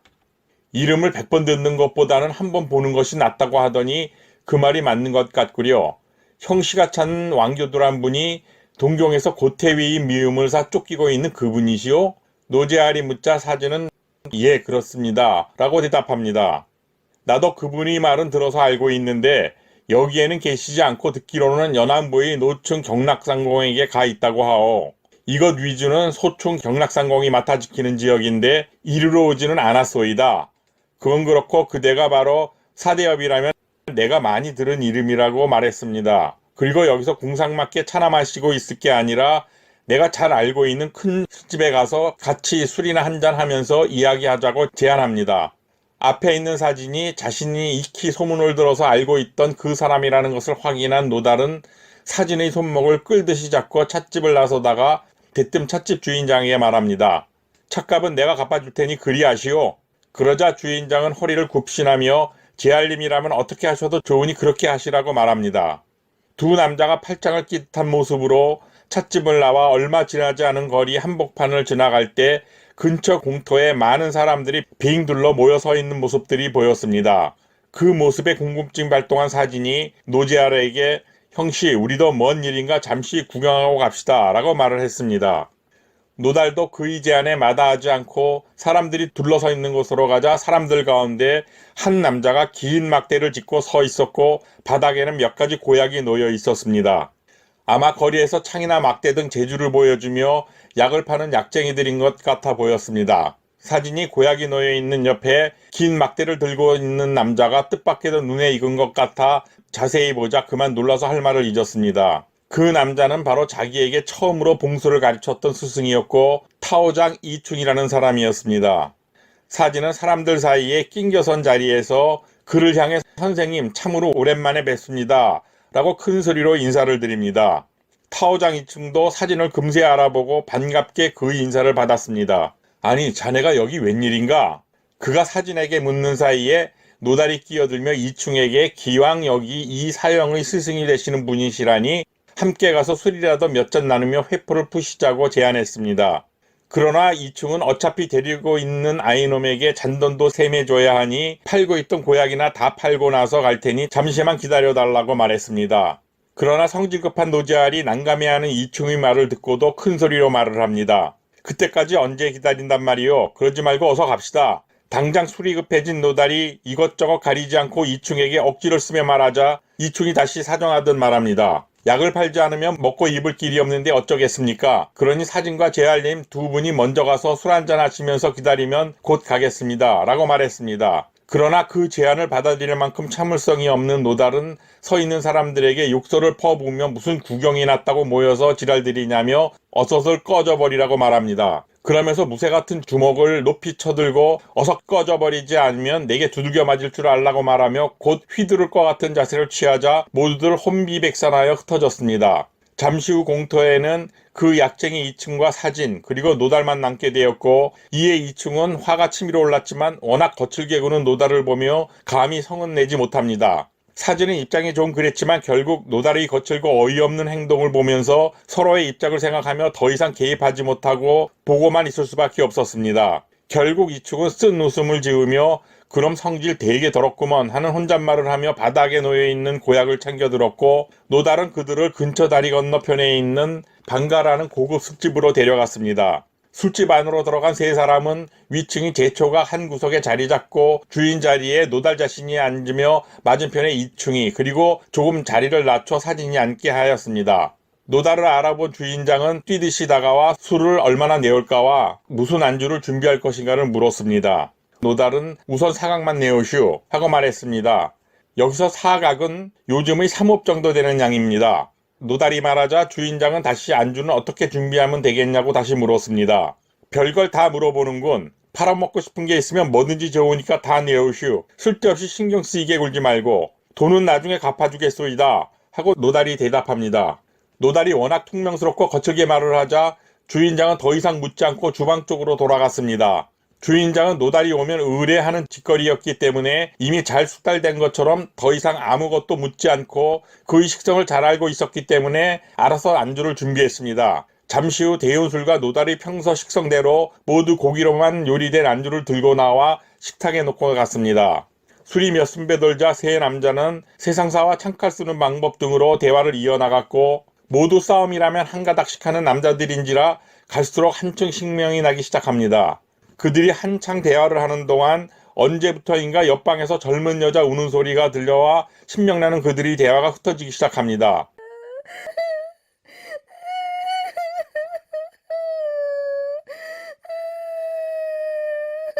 노달은 대화의 신명이 깨지자 화가 나서 상의 접시들과 술잔들을 바닥에 내동댕이 쳐버리며 주인장을 큰 소리로 불렀습니다. 술집 주인은 놀라서 달려나와 노달이 안주 때문에 그런 줄로 생각하고 어쩔 줄 몰라 하며 떨리는 목소리로 필요한 것이 있으면 말씀만 하시면 대령하겠다고 말했습니다. 그러자 노달이 내가 지금 안주 때문에 그런 것 같냐며 화가 꼭지까지 올라서 말합니다. 넌 귓구멍이 막혔냐? 지금 저 옆방에서 저렇게 슬피 울어대는데 무슨 흥이 나서 술을 마시겠느냐? 노달의 말을 듣고 주인은 그제서야 까닭을 알아차리고 사정하며 말했습니다. 나으리 잠시만 진정하십시오. 제가 감히 어떻게 나으리의 흥을 깨겠습니까? 저 방에서 울고 있는 것은 술집에서 노래를 팔던 계집아이와 그 애비 두 사람입니다. 나으리께서 여기 계신 줄 모르고 그런 것 같은데 너그럽게 보아주시면 제가 곧 울음소리가 들리지 않도록 하겠습니다. 라고 말하자 호기심이 난 노달이 목소리를 풀며 말했습니다. 도대체 저들은 무슨 일로 저렇게 슬피 우는 것인지 물어나 보자. 그러자 주인은 노달의 말을 듣지 않으면 더 골치 아픈 일이 생길 것 같은 생각이 들자 잠시 후 그들을 데리고 나왔습니다. 18이나 9쯤 되는 여자아이와 뒤에 늙은이가 손에 박자를 맞추는 나무판을 들고 있었습니다. 두 사람에게 노달이 무슨 곡절이 있길래 그렇게 우느냐고 묻자 그 늙은 애비가 자초지총을 말합니다. 그들은 원래 동경에 사는 사람들이었고 이 지역에 친척이 있어 의지하기 위해 왔지만 그 사람은 남경으로 가버린 후였고 어머니마저 객사하자 노래를 팔아 하루하루를 연명하는 중이라고 말했습니다. 그러자 노달이 노래를 팔아먹는 사람이 어디 너희들 뿐이냐며 사람 살다 보면 이럴 수도 있고 저럴 수도 있는 건데 그게 무슨 큰일이냐며 말하자 젊은 여인이 말을 이어갑니다. 저희가 온 것은 그런 일 때문이 아니라 진간서라 불리는 정대관인 때문입니다. 그 사람은 우리가 어렵게 사는 것을 보고도 중매장이를 넣어 저를 첩으로 삼기를 원했고 그러면 3천관의 돈을 주겠다고 했기 때문에 저는 그 꾀인가 불량배들을 동원한 으름장에 져서 중매장의 말을 받아들이기로 하였습니다. 그러나 그는 준다던 돈은 주지 않고 문서만 거짓으로 만든 다음 저를 그냥 데려갔습니다. 그러나 그 집 안방마님이 워낙 드세고 표덕하여 3개월도 못 되어 그 집에서 쫓겨나고 말았는데 문제는 그 장대인이 주지도 않은 3천관을 돌려달라는 것입니다. 그때 돈은 주지도 않고 가짜 문서만 만든 것이었지만 우리는 아무런 힘이 없었고 정대인이란 사람은 돈도 있고 힘도 있는데 그를 어찌 이겨낼 수 있겠습니까? 그들은 우리에게 사람을 붙여 감시하며 돈을 갚으라고 계속 으름장을 놓았기 때문에 하루하루 노래를 팔아 돈을 벌어 갚아나가고 있었고 이제 겨우 절반을 갚았습니다. 그런데 요 며칠 이 반가에 손님이 없어 갚을 돈을 벌지 못하게 되어 그의 행포와 욕설을 견뎌낼 일이 아득하여 걱정하다 하소연할 것도 없고 하여 울고 있었던 겁니다. 부질없이 울어 나으리의 흥을 깬 것은 죄스러우나 저희의 처지를 생각하여 너그럽게 용서해 주시기 바란다고 말하며 다시 눈시울을 붉히며 애원하였습니다. 노제알은 앞에 서 있는 노인에게 이름과 지금 묵고 있는 곳이 어딘가를 묻자 그는 이름은 김이라 불리며 저 아이는 출연이라 하며 지금 동문 밖의 노가객점에 묵고 있다고 대답했습니다. 그리고 정대인이란 자는 장원교 옆에 있는 푸죽간을 하고 있으며 정도란 자로 진관서라고 불리기도 한다고 알려주었습니다. 그 말을 듣고 난 노달은 이층과 사진에게 자기가 가서 그놈을 죽여버리고 오겠으니 잠시 기다리고 있으라고 하자 두 사람이 그를 잡고 말렸습니다. 노달은 그 부녀에게 지금 당장 이곳을 떠나 동경으로 가서 새로이 생활을 하라고 말하자 두 부녀는 만약 자기네가 어디로 떠나려 하면 정대인이 풀어놓은 사람들이 자기들을 막을 것이라고 했습니다. 그러자 노달은 자기가 그들을 다 막아줄 테니 걱정 말고 어서 떠날 준비를 하라고 말하며 품에서 은자 단량을 꺼내 놓으며 사진에게 말했습니다. 오늘 준비한 것이 별로 없어서 내일 갚아줄 테니 우선 있는 것을 좀 빌려달라고 하자 사진이 선뜻 품에서 은자 10량을 내놓습니다. 노달은 이충에게도 내일 갚아줄 테니 우선 있는 대로 좀 빌려달라고 하자 한창을 머뭇거리다 겨우 2냥을 꺼내놓자 노달은 얼굴을 찡그리며 코웃음을 쳤습니다. 보기보다 째째한 양반이구먼. 그러나 노달은 시비 걸 생각은 없었는지 자기가 내놓은 것과 사진이 내놓은 돈을 합쳐 10단량만을 집어들어 그에게 주며 떠날 준비를 하라고 말했습니다. 갑작스러운 행운에 두 부녀는 거듭 감사의 뜻을 표하며 떠날 준비를 위해 술집 방가를 나가 자신들이 사는 객점으로 돌아갔습니다. 노달은 그들 부녀가 떠난 다음 탁자 위에 놓여있는 은자 2냥을 집어 이충에게 돌려주었습니다. 이충은 자기도 나름 힘께나 쓰고 성질께나 있는 사람이었지만 노달이 워낙 거칠고 상대하기는 부친 상대라는 것을 알기에 부글거리는 속을 억지로 달래며 참았습니다. 술자리는 다시 이어졌고 세 사람은 술 4각을 다 마신 후에도 2각의 술을 더 시켜 마신 후 자리를 털며 일어나 아래층으로 내려와 주인장에게 취한 소리로 말했습니다. 술값은 외상이고 내일 갚아주겠소. 그러자 주인장은 좋으실 대로 하시라고 말하며 굽실거리는 자세로 대답하였고 노달이 이 정도로 끝낸 것만도 다행이라고 생각하며 안도의심을 쉬고 그들을 배웅했습니다. 세 사람은 거리 모퉁이까지 나와 헤어져 이층과 사진은 각자 객점을 찾아갔고 노달은 경락부에 있는 자신의 숙소로 돌아갔습니다. 자기 거처로 돌아간 노달은 저녁이 준비되어 있었지만 김씨 부녀의 일도 있었고 술까지 먹었기 때문에 입맛이 없어 수저도 들지 않고 방으로 들어가 자리에 누웠습니다. 한편 김씨 노인은 노달에게 은자 10단량을 얻은 것으로 떠날 준비를 위해 아이를 안정시킨 후 성 밖으로 나가 수레 한 대를 구하여 자기만 아는 곳에 숨겨놓았습니다. 부녀는 객점 주인에게 그동안 밀린 숙식비를 치른 다음 짐을 꾸려 오늘 밤이 무사히 지나가고 빨리 다음날이 밝기만을 빌고 있었습니다. 다음날 새벽 일찍 일어나 밥을 지어 먹고 떠날 채비를 하며 노달도 날이 밝기 무섭게 두 부녀가 사는 객점으로 찾아가 소리쳤습니다. 여봐라, 김씨 노인 부녀가 있는 곳이 어디냐? 그러자 심부름하는 아이가 김이 노인에게 큰 소리로 김씨 할아버지, 노제알님이 찾아오셨어요 라고 알려주었습니다. 그 소리를 듣고 김씨 노인이 방문을 열고 노달을 안으로 들어오시라고 했지만 그는 안으로 들어가는 게 뭐냐며 빨리 나와서 출발하라고 재촉합니다. 노달이 빨리 떠나라고 재촉하는 말에 탄력을 받은 김씨 노인은 거듭 감사의 뜻을 전하며 객점을 떠나려 하자 심부름꾼 아이가 그들을 막아서며 말합니다. 할아버지 어디 가시게요? 왜 방값을 아직 못 받은 것이 있더냐? 김씨 노인이 머뭇거리며 묻자 그 심부름꾼 아이는 좀 전과는 사뭇 다른 태도로 말합니다. 숙식비야 어제 다 받았지만 정대관인의 빚이 아직 남아있는데 그걸 못 갚으면 내가 다 떠안기로 했기 때문에 두 사람이 갚지 않고 떠나면 내가 다 물어야 하오. 그러나 노달이 그 심부름꾼에게 정도의 돈은 내가 다 갚아주기로 했다. 그러니 너는 저 사람들이 가는 것을 막지 말고 보내주기 바란다. 라고 말했습니다. 그래도 심부름꾼 녀석이 버팅기자 화가 치민 노제알이 손을 뻗어 무쇠 같은 손을 펴서 뺨을 후려갈기자 나가 떨어지면 쌍코피를 쏟았지만 그래도 물러나지 않았습니다. 그러자 더욱 화가 난 노제알이 분이 안 풀린 상황에서 그 녀석이 볼따구니를 주먹으로 내지르자 순식간에 이빨 2대가 와즈끈 소리를 내며 무너져 나갔습니다. 그제서야 심부름꾼 녀석은 겁에 질려 기듯이 객점을 빠져나가 어디론가 달아나 버렸고 두 부녀는 노다리 다그침에 곧바로 수레가 있는 곳으로 출발합니다. 객점의 주인도 멀찍이 서서 그 모습을 보고 있었지만 심부름꾼 녀석이 당하는 꼴을 보고 감히 두 부녀를 막아서지 못했습니다. 노다리 닭달로 객점을 빠져나온 두 부녀는 황급히 성문을 빠져나가 전날 김씨 노인이 미리 준비해놓은 수레를 찾아 짐을 싣고 동경을 향해 길 방향을 잡아 출발합니다. 그러나 노달은 김씨 부녀가 무사히 객점을 빠져나가 성 밖으로 나가긴 했지만 만약 심부름꾼 녀석이 되돌아와 성 밖으로 나간 김씨 부녀를 막아설까봐 걱정이 되었습니다.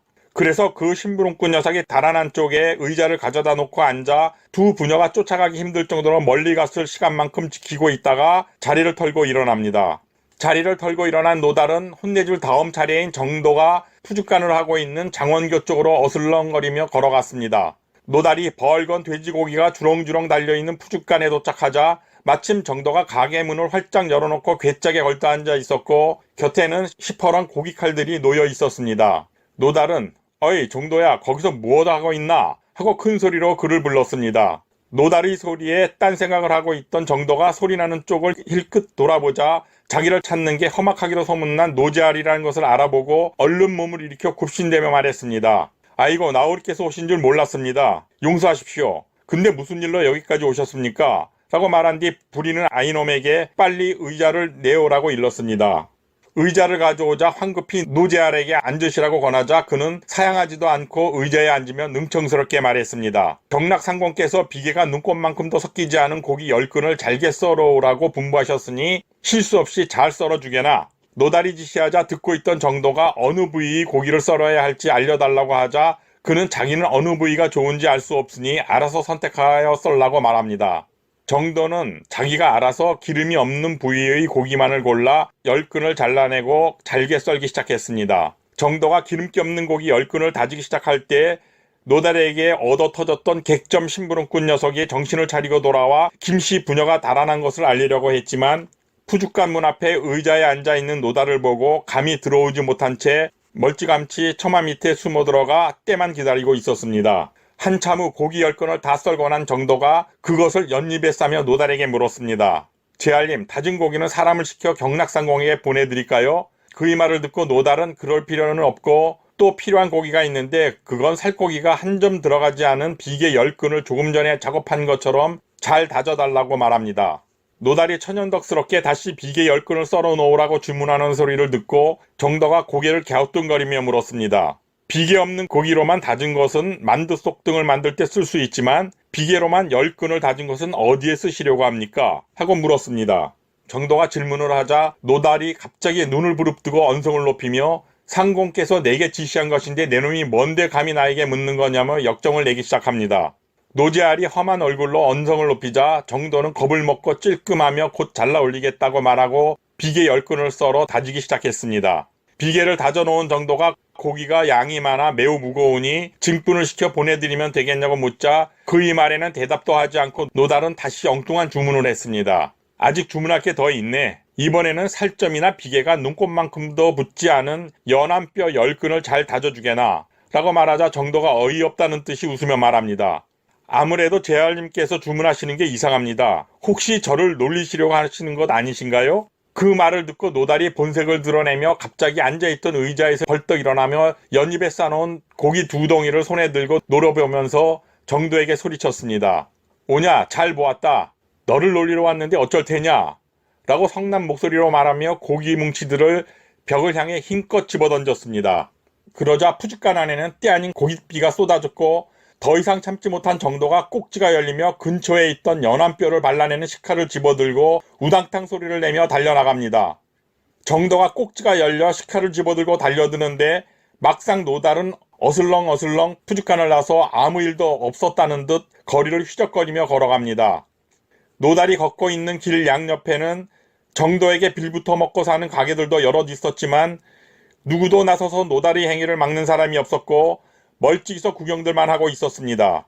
객점 심부름꾼 녀석도 놀란 채 쳐다보고만 있을 뿐이었고 칼을 들고 뒤따라 나간 정도가 걷고 있는 노지아리 옷을 손으로 덥석 잡으며 칼을 내지르려 했습니다. 그러나 정도가 휘두르려는 칼보다 노다리 정도의 아랫배를 걷어차는 발길질이 더 빨랐고 걷어채인 정도가 길바닥으로 푹 꼬꾸라지자 한 번 더 발길질을 해댔습니다. 바닥에 꼬꾸라진 정도의 가슴팍을 발로 짓누르며 이놈 정가야, 내가 노충 경락궁 밑으로 들어가 관서 5로 연방사가 되었다 해도 진관서라 불리기는 어려웠을 것이다. 하물며 너처럼 고기나 썰어먹고 사는 백종놈이 진관서라니 말이 되느냐? 그리고 이 개만도 못한 놈아, 키련이와 그 애비는 또 어째서 그리도 쥐어짰느냐? 라고 악을 쓰듯 큰 소리로 말했습니다. 말을 마치기가 무섭게 고꾸라진 그를 발로 가슴패기를 누르고 있던 노달이 돌뭉치처럼 엄청나 보이는 주먹을 들어 콧장덩이를 사정없이 쥐어박았습니다. 노달의 주먹질에 얻어맞은 코는 순식간에 비틀어지며 부어오른 두 콧구멍에서는 시뻘건 피가 콸콸 쏟아지기 시작했습니다. 그 모습이 마치 장 파는 가게가 부서져 온갖 단지가 엎질러지며 단 것 친 것 할 거 없이 쏟아져 내리는 것 같아 보였습니다.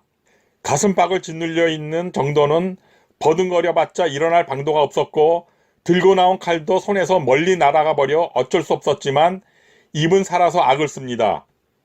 잘 친다. 죽여라 죽여. 그 악쓰는 소리를 들은 노달이 이 나쁜 놈 어디 이래도 말대꾸를 할 수 있나 보자 라고 꾸짖으며 다시 주먹을 들어 올립니다. 들어올린 주먹으로 정도의 눈두덩과 눈썹 얼음을 사정없이 내리치자 눈까지 찢어지며 눈알이 튀어나오고 이번에는 물감 파는 집이 엎어져 각종 색깔의 물감이 얼굴 여기저기서 줄줄이 흘러나오는 것 같았습니다. 정도가 이렇게 험한 꼴을 당하고 있었지만 주위 사람들은 구경만 할 뿐 누구도 나서서 말리지 못하고 있었는데 그것은 그만큼 노달이 무서웠던 까닭이었습니다. 상황이 여기에 이르자 비로소 죽을 것 같이 겁난 정도가 살려달라고 빌기 시작했지만 노달은 처음부터 살려달라고 빌었다면 살려줄 수도 있었겠지만 이제 너 같은 놈은 죽어야 한다고 큰 소리로 외쳤습니다. 노지알이 그런 소리를 하며 세 번째 주먹을 높이 쳐들어 관자놀이를 사정없이 내려치자 무당집 마당에서 나는 것 같이 머리통이 부서지는 소리가 났습니다. 잠시 숨을 돌리고 뻗어있는 정도놈을 내려다보니 약간의 숨이 뿜어져 나오는 것 같았지만 타지가 축 늘어져 움직임이 없었고 들이마시는 것이 없어 이미 살기는 틀린 것 같아 보였습니다. 그 모습을 본 노달은 비로소 가슴이 뜨끔이 오는 것을 느낄 수 있었지만 그렇다고 사람들이 보고 있는데 정도가 이미 죽은 걸 아는 척을 할 수는 없었습니다. 노달은 일부러 사람들이 들으라는 듯 내 놈이 죽은 척하고 있지만 아직 멀었다. 내 놈은 아직 더 맞아야 돼. 라고 큰 소리로 말하며 속으로 생각합니다. 한번 호되게 때려주려고 한 것뿐인데 겨우 주먹 3대를 맞고 죽어버렸구나. 이것 때문에 관가에서 옥살이를 한들 사식 한번 넣어줄 사람도 없으니 차라리 어디론가 튀어버리는 게 좋겠다. 라고 혼잣말을 하며 다시 죽은 정도에게 꾸짖는 소리를 한 후 자리를 뜹니다. 그러나 군중들 속에는 정도에게 빌붙어 사는 놈들도 여럿 있었지만 그 자리에서 도망치듯 떠나는 노달을 막아서려는 사람은 한 명도 없었습니다. 그 길로 곧바로 거처로 돌아온 노달은 멀리 달아나기 위해 급히 입으로 몇 벌과 가지고 있던 은자를 모두 챙겨 괴나리 보찜을 만들어 놓고 피 묻은 옷을 갈아입었습니다. 옷을 갈아입은 후 괴나리 보찜을 지고 무기라곤 짧은 몽둥이 하나만을 지닌 채 남문으로 나가 한 줄기 연기처럼 사라지듯 어디론가 사라져버렸습니다. 정도는 숨어서 구경하던 객점 심부름꾼 아이놈의 전가를 받고 뛰어나온 가족들에게 업혀가 반나절이나 치료를 받았지만 결국 살아나지 못했습니다. 그러자 가족들은 관가의 부윤에게 노달을 살인죄로 고소하자 그 고소장을 읽고 난 부윤은 노달은 경락부 소속의 제알이다. 그러나 경락부에는 함부로 들어갈 수가 없으니 내가 직접 가서 그 흉악한 놈을 잡아야겠다고 말했습니다. 경락부에 간 부윤은 경락상공을 만나 사실을 알리자 경락상공은 놀라며 노달이 아무리 무예가 뛰어나 아낀 부하이긴 했지만 밖에 나가 사람을 죽였으니 보호해줄 방도가 없구나 라고 혼잣말을 합니다. 결국 부인의 말을 들어주기로 했지만 경락공은 부인에게 노달은 원래 아버님인 노경락께서 부리던 공관인데 이곳에는 쓸만한 사람이 적어 내가 특채하여 제할로 써온 것이오. 그러나 사람을 죽였으니 부인께서 문초는 하되 만약 자백이 뚜렷해 죄가 정해진다면 아버님께 알려드린 뒤에 결단을 내리시는 게 좋을 것 같소이다. 그렇지 않으면 만약 노경락께서 사람을 찾을 때나 돼서 이 일을 알린다면 자칫 좋지 못한 일이 생길 수도 있지 않을까 해서 그렇소이다. 라고 말했습니다. 그러자 부인도 그의 뜻대로 하겠다고 다짐을 한 뒤 경락부를 나와 주하로 돌아가 곧바로 지포 사신에게 살인죄로 노달을 잡아들이라는 문서를 내렸습니다. 그러나 노달은 이미 어디론가 사라져버린 뒤였고 그의 거처로 찾아가 방문을 열자 흩어진 옷가지 등 어디론가 사라지기 위해 준비한 흔적이 남아있을 뿐이었습니다. 위주 전체를 뒤졌으나 노달을 찾지 못한 왕관찰은 집주인과 이웃 몇 명을 데리고 주하로 돌아가 부윤에게 노달은 이미 달아나 버렸다고 보고했습니다. 그의 말을 들은 부윤은 데려온 사람들을 우선 잡아두게 하였고 지방관원들과 이정들이 보는 앞에서 요즘의 검시관격인 오작행인을 시켜 정도의 시체를 검시하게 지시합니다. 그리고 정도의 이웃은 정도가 맞아 죽는데도 구해주지 않았고 노달의 집주인은 그가 달아나는 것을 막지 못했다 해서 가벼운 벌을 주고 풀어주었습니다. 그런 다음 가능한 빨리 노달을 잡아들이기 위해 그의 목에 1천관의 상금을 걸고 노달의 나이와 출생지, 용모 등 신상이 적힌 방을 넓은 지역에 붙이도록 했습니다. 한편 위주를 빠져나간 노달은 굶주려도 먹을 것을 고를 수 없고 추워도 입을 것을 고를 수 없으며 가려 해도 길을 고를 수 없고 외로워도 안사람을 고를 길 없는 참담한 도망자의 신세였습니다. 그렇게 정신없이 몇 개의 성과 줄을 지나며 헤매고 다닌 지가 보름이나 되었을 무렵에야 정신이 든 노달은 자신이 있는 곳이 어딘가를 알아보았습니다. 지나가는 행인에게 물으니 거기가 대주 안문현이라고 알려주었고 한동안 외진 길로만 숨어 다녔기 때문에 문득 성 안으로 들어가 보고 싶어졌습니다. 또한 여럿이 모인 곳에서 자기에 대한 소문 등을 알아보는 것도 좋을 것 같았기 때문에 여기저기 자기를 체포하기 위해 방이 붙어있는 것도 모른 채 성 안으로 들어갔습니다. 노달의 눈에 성 안은 조그만 현의 모습이 아니라 저작거리는 온갖 장사치들이 늘어놓은 물품들과 수많은 수레 등으로 정신없이 시끌벅적한 주나 군 같아 보였습니다. 동서남북이 낯설어 방향 감각이 희미했던 노달은 어느 사거리 길 어귀에 한 무리의 사람들이 모여 웅성거리는 모습을 보고 그곳으로 가 걸음을 멈추어 섭니다. 사람들은 길가 한쪽에 붙어있는 커다란 방을 읽고 있는 것 같았고 까막눈인 노달은 무슨 내용인지 궁금했지만 내용을 알 길이 없었습니다. 그러던 중 글을 읽을 줄 아는 한 남자가 글을 모르는 사람들에게 방의 내용을 읽어주기 시작하였고 노달도 그가 읽어내려가는 방의 내용을 귀담아 듣기 시작합니다. 그가 읽어내려가는 방의 내용은 위주 경락부에 재활로 있던 노달이라는 자가 정도라는 자를 때려 죽이고 도망쳤는데 대주 안문현에서 태원부 지휘사의 명으로 그를 체포하고자 한다. 그리고 만약 그를 숨겨주는 자가 있다면 그와 똑같은 벌을 받게 될 것이며 그를 잡거나 목을 가져오면 1천관의 현상금을 준다는 내용이었습니다. 그가 읽어주는 방의 내용을 듣고 있던 노달은 화들짝 놀라 가슴이 뜨끔했는데 바로 그때 한 사람이 그를 보고 아니 장영이 아니오 웬일로 여기 서 계시오 라고 큰 소리로 말했습니다.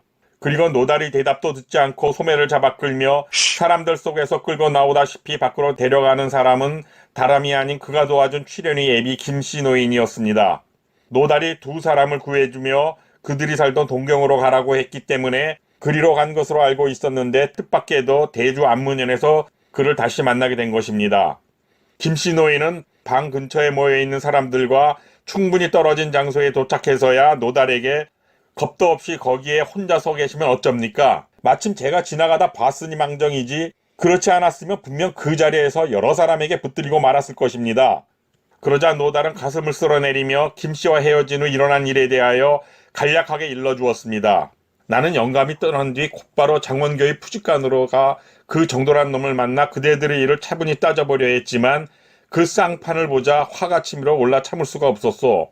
보는 순간 그 정도란 놈이 더욱 미워져 나도 모르게 주먹이 내질러졌는데 겨우 세 번째 주먹을 얻어맞자 그만 죽어버리고 말았다오. 그래서 위주의 경락부 숙소를 뛰쳐나와 지금 이처럼 도망자 신세가 되어 정처 없이 헤매고 다니다 이곳 안문현에까지 오게 된 것이외다. 그나저나 김씨는 왜 동경으로 가지 않고 이곳에 있는 것이오? 라고 말하며 그들이 어째서 여기에 있게 된 것이냐고 물었습니다. 그러자 김씨 노인은 나으리께서 구해주신 후 우리 부녀는 수레 한 대를 구해 동경으로 가려 했으나 정도가 쫓아와 도로 잡혀갈 것이 두려워 그 길로 갈 수 없었다고 했습니다. 그리고 정처 없이 북쪽 길로 달아났는데 길에서 우연히 동경에 살 때 가까이 지냈던 이웃을 만나 이곳에 정착하게 된 것이라고 합니다. 그리고 그 사람은 자신들을 친척 이상으로 잘 대해주었고 정도가 나으리께 맞아 죽었다는 소식을 듣고 나서 출연이를 좋은 곳에 중매를 서줘 시집을 갔다고 말했습니다. 사위는 이곳의 큰 부자인 조은혜란 사람으로 사위 덕에 이 늙은이는 이제 먹고 입는 걱정 없이 편한 삶을 살고 있다고 말합니다. 이 모든 것이 나으리께서 구해주신 덕택이며 딸 출연이도 항상 조원에게 나으리께서 베푼 큰 은혜를 말해주기 때문에 그도 노달림을 잘 알고 있습니다. 그리고 사위도 창칼 등 무기 쓰는 것을 즐겨하기 때문에 늘상 노달림을 한번 만나 뵙고 싶다는 말을 한다고 했습니다. 그러니까 그의 집으로 가서 며칠 지내며 앞일을 의논해보자고 노달에게 말하자 딱히 거절할 이유도 없고 현재의 처지도 생각하여 김씨 노인의 말에 따르기로 합니다.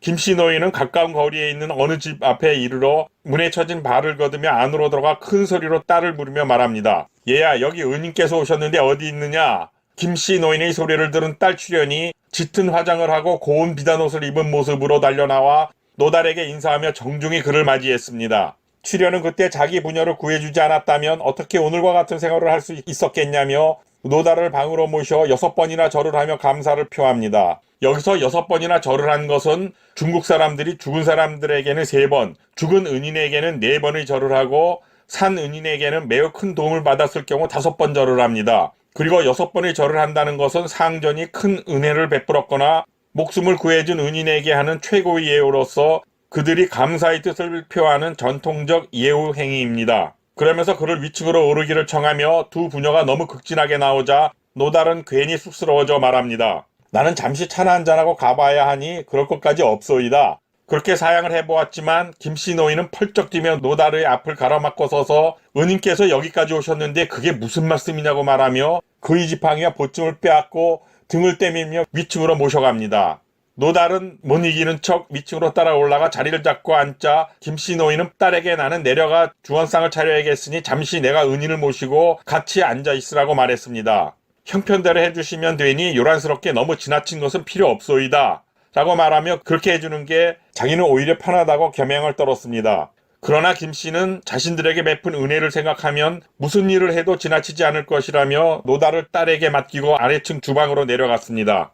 부엌일을 하는 계집아이에게 불을 피우게 하고 새로 들인 심부름꾼에게 장에 가서 닭, 오리, 그리고 연한 돼지고기 등 요리할 재료와 제철 과일들을 사오도록 시킵니다.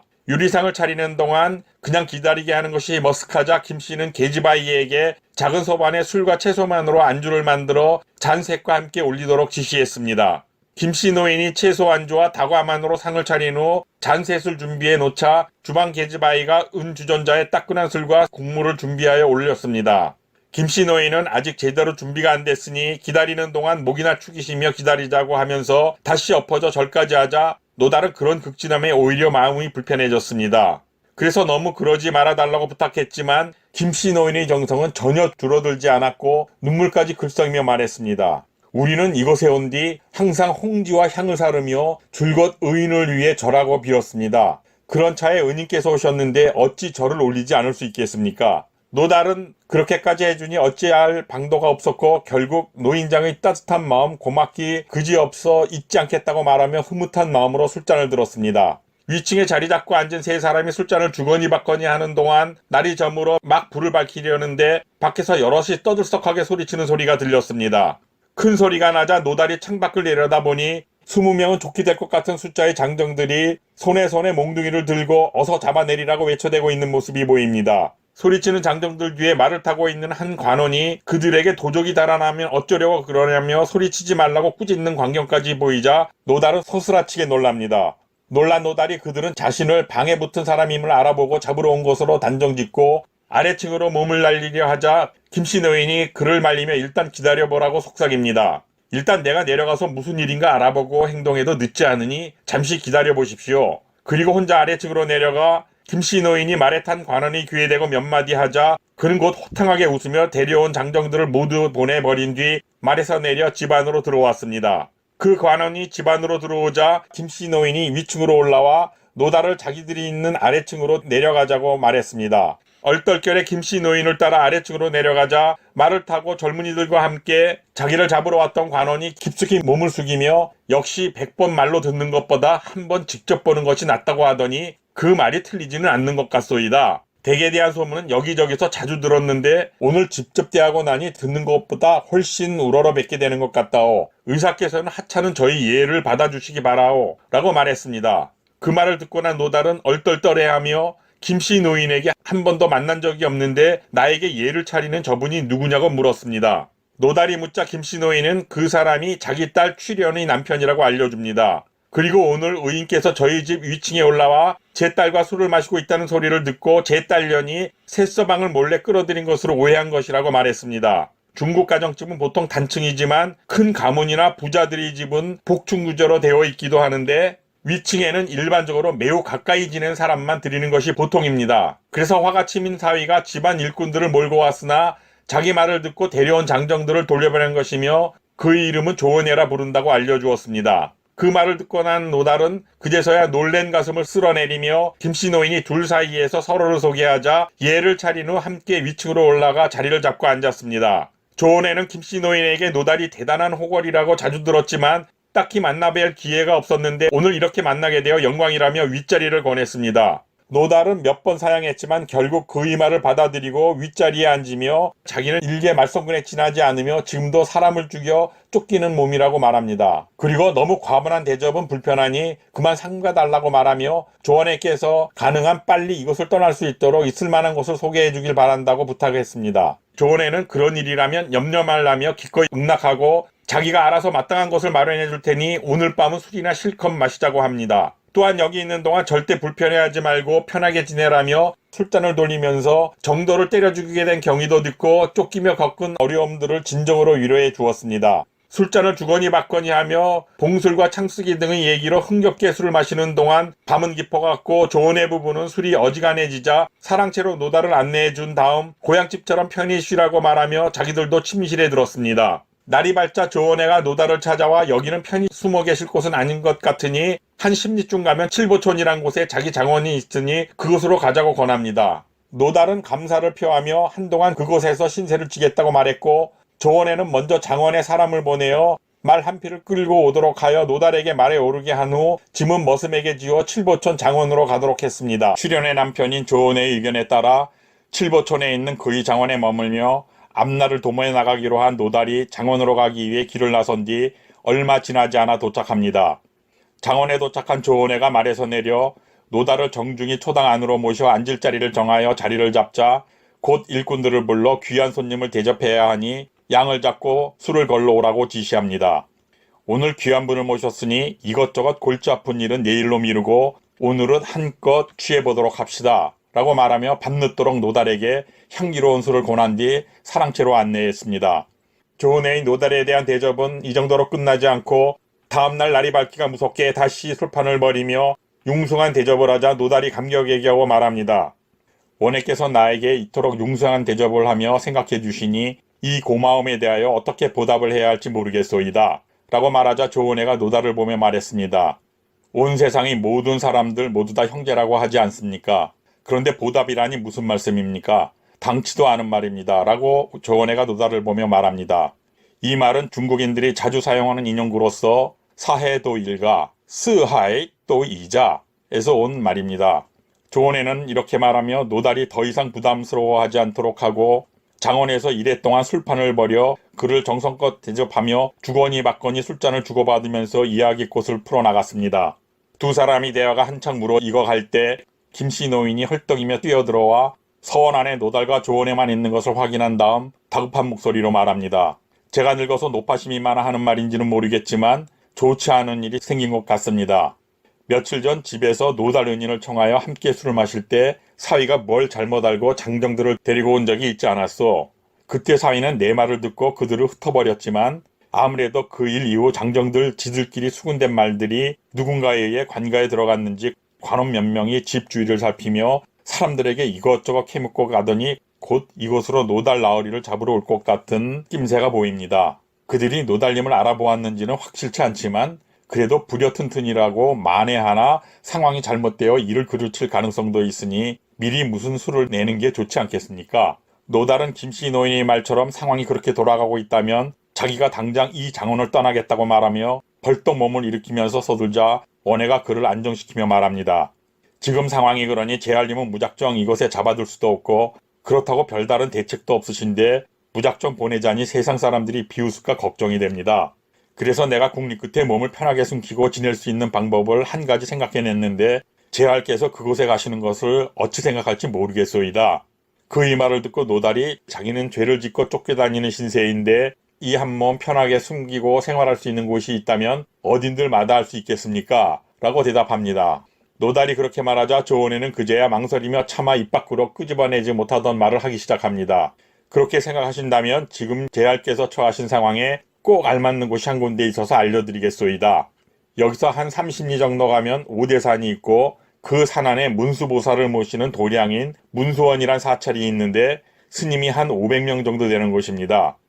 그곳 주지인 지진장로는 나와 형제처럼 지내고 있는 사이이고 과거 조상 때부터 그 사찰에 많은 시주를 해왔고 지금은 거의 제가 낸 전곡으로 유지되고 있지요. 그래서 저는 처음부터 이런 날이 올 것을 생각하여 그곳수님 하나를 잘 구워 삶아 도첩 한 장을 미리 사두면서 가까운 사람이 출가를 원해서 그렇다고 해놓았지요. 그래서 만약 제알께서 거기에 가실 의향이 있으시다면 그들은 전혀 의심하지 않을 것 같으니 제가 어찌 해볼 테니 생각해 보시는 것이 어떻겠습니까? 하지만 만약 그 사찰에 가시게 되면 정말로 머리를 깎고 스님이 되셔야만 한다는 것도 알아두셔야 합니다. 단맛 쓴맛을 가릴 처지가 아닌 노달이 들어도 뜻밖의 소리였기에 속으로 생각하니 당장 이 장원을 떠나야 할 판인데 어디 편히 몸붙여 있을 곳으로 달아날 곳도 없고 도무지 어찌해야 할지도 모르는 판이니 이 사람이 하자는 대로 해보는 수밖에 별수가 없다고 생각하자 마음을 정한 노달이 조원에게 말합니다. 원해께서 미리 손을 써놓으셨다고 하니 모든 일을 원해가 하고자 하시는 대로 따르기로 하고 팔자에 없는 화상 노릇 한번 해보겠소이다. 노달이 자신의 말에 따라 문손에 들어가 화상이 되겠다고 결심을 하자 조원에는 그날 곧바로 노달이 쓸 것은 물론 절에 올릴 전곡과 예물들을 마련하여 짐을 쌉니다. 다음날 일찍 힘이 좋고 믿을 만한 머슴 몇 명을 부른 조원에는 준비한 짐들을 지우고 노달과 함께 오대산으로 향했습니다. 출발한 지 한나절도 지나지 않은 시각에 산 아래에 이른 조원에와 노달은 가마에 오르며 머슴 한 명을 먼저 문수원으로 보내 자신들이 온다는 소식을 알리도록 했습니다. 노달 일행이 문수원 앞에 도착하니 도사와 감사 같은 절의 살림을 맡아보는 스님들이 나와 마중을 하자 둘은 가마에서 내려 산문 밖 정자에 자리를 잡고 앉았습니다. 얼마 지나지 않아 수자와 시자 스님들을 거느리고 주지 스님인 지진장로가 두 사람이 있는 곳까지 나와 그들을 맞이합니다. 그러자 조원에와 노달은 몸을 깊이 숙이며 공손한 자세로 인사를 했고 지진장로가 이곳까지 오시느라 고생이 많으셨을 텐데 어쩐 일로 여기까지 오시게 되었소이까? 하고 물었습니다. 주지의 질문을 듣고 조원에가 별일은 아닙니다만 지진장로께 부탁드릴 일이 있어 이렇게 찾아뵙게 되었습니다만 이렇게 말하며 말끝을 흐립니다. 원해의 말을 듣고 주지는 일단 안으로 들어가 다과를 들며 천천히 이야기해보자며 안으로 안내하자 두 사람은 스님들을 따라 들어갔습니다. 두 사람이 방장실에 들어가자 장로 스님이 원해를 손님 자리에 앉도록 안내했고 노달은 별 생각 없이 그들이 앉은 아래쪽 수자 스님이 앉는 자리에 앉으려고 하자 원해가 다급히 그에게 귀옛말을 합니다. 이제 의인께서는 곧 출가하게 될 텐데 어찌 서열이 까마득히 높은 장로 스님들과 같은 자리에 마주하고 앉을 수 있겠습니까? 그러니 제 등 뒤에 서 계시는 것이 좋을 듯합니다. 노달은 곧 앉았던 자리에서 일어나 원해 앞으로 서열에 따라 양쪽으로 도열에 서 있는 스님들을 쳐다보며 손님 자리에 앉아있는 원해의 등 뒤로가 엉거주춤한 자세로 섰습니다. 객으로 온 두 사람과 문수원 스님들이 자리를 잡고 앉자 장정들이 조원해가 그들에게 짊어지고 오게 한 예물들을 풀어 방장실 안으로 옮기기 시작합니다. 평소 원해가 문수원에 보냈던 것과 비교할 때 몇 배나 많은 예물들을 보고 주지와 방장 스님은 무슨 까닭으로 이렇게 많은 예물을 준비했냐고 물었고 이렇게 하지 않으셔도 우리 문수원은 원해 같은 분들이 시주 덕분에 모든 게 풍부합니다. 라고 두 손을 합장하여 말하며 활짝 웃습니다. 그 말을 듣고 조원해가 별로 대단치 않은 예물이라 어른들께 그런 말씀을 듣는 것이 오히려 송구합니다. 라고 겸양을 떨며 대답했습니다. 주인과 객이 서로 겸양을 떨면서 상대방에 대해 가능한 최고의 예우를 하며 찬사와 듣기 간지러운 칭송을 마치자 도인과 동자승들이 예물들을 밖으로 옮깁니다. 방장실이 정리가 되고 난 후 조원해는 앉은 자리에서 일어나 주지인 지진장로 스님을 향해 공손한 자세로 오늘 두 사람이 문수원을 찾아오게 된 이유를 말합니다. 제가 오늘 큰 스님을 찾아뵙고자 한 것은 다름이 아니오라 저와 형제처럼 가까운 친구 한 명이 문수원으로 출가를 원하고 있어서입니다. 만약 주지 스님께서 허락해 주신다면 스님 아래서 배움을 얻도록 해주고 싶어서 도첩과 사부 등 필요한 것들은 이미 갖춰 놓았고 아직 머리만 깎지 않은 상태입니다. 이 친구는 전에 관내에서 작은 군관이었고 성은 노씨이며 이름은 달이라 부릅니다. 또한 직책이 제알이라 사람들이 노제알이라고 부르던 사람입니다. 라고 말했습니다. 그러자 지진장로가 아니 군문에 있던 양반이 어쩐 일로 출가를 하시려 합니까? 라고 대묻자 조원에는 말도 안 되는 소리를 얼렁뚱땅 둘러댑니다. 노달 이 친구가 진세의 어렵고 쓰라린 것을 갑자기 깨달아 영겁을 벗어버리는 것처럼 속세로부터 벗어나길 원하여 오늘 문수원을 찾아 큰 스님 앞에 오게 된 것입니다. 바라옵건대 큰 스님께서는 이 조아무개의 낯을 봐서라도 대자대비하신 부처님이 자비하심으로 노달이 스님으로서 해탈의 길을 걷도록 허락해 주시길 바랍니다. 만약 장로께서 노달을 받아주신다면 거기에 필요한 모든 것은 제가 마련해 올릴 것이고 그렇게만 된다면 실로 그보다 더한 자비는 없을 것이라고 생각합니다.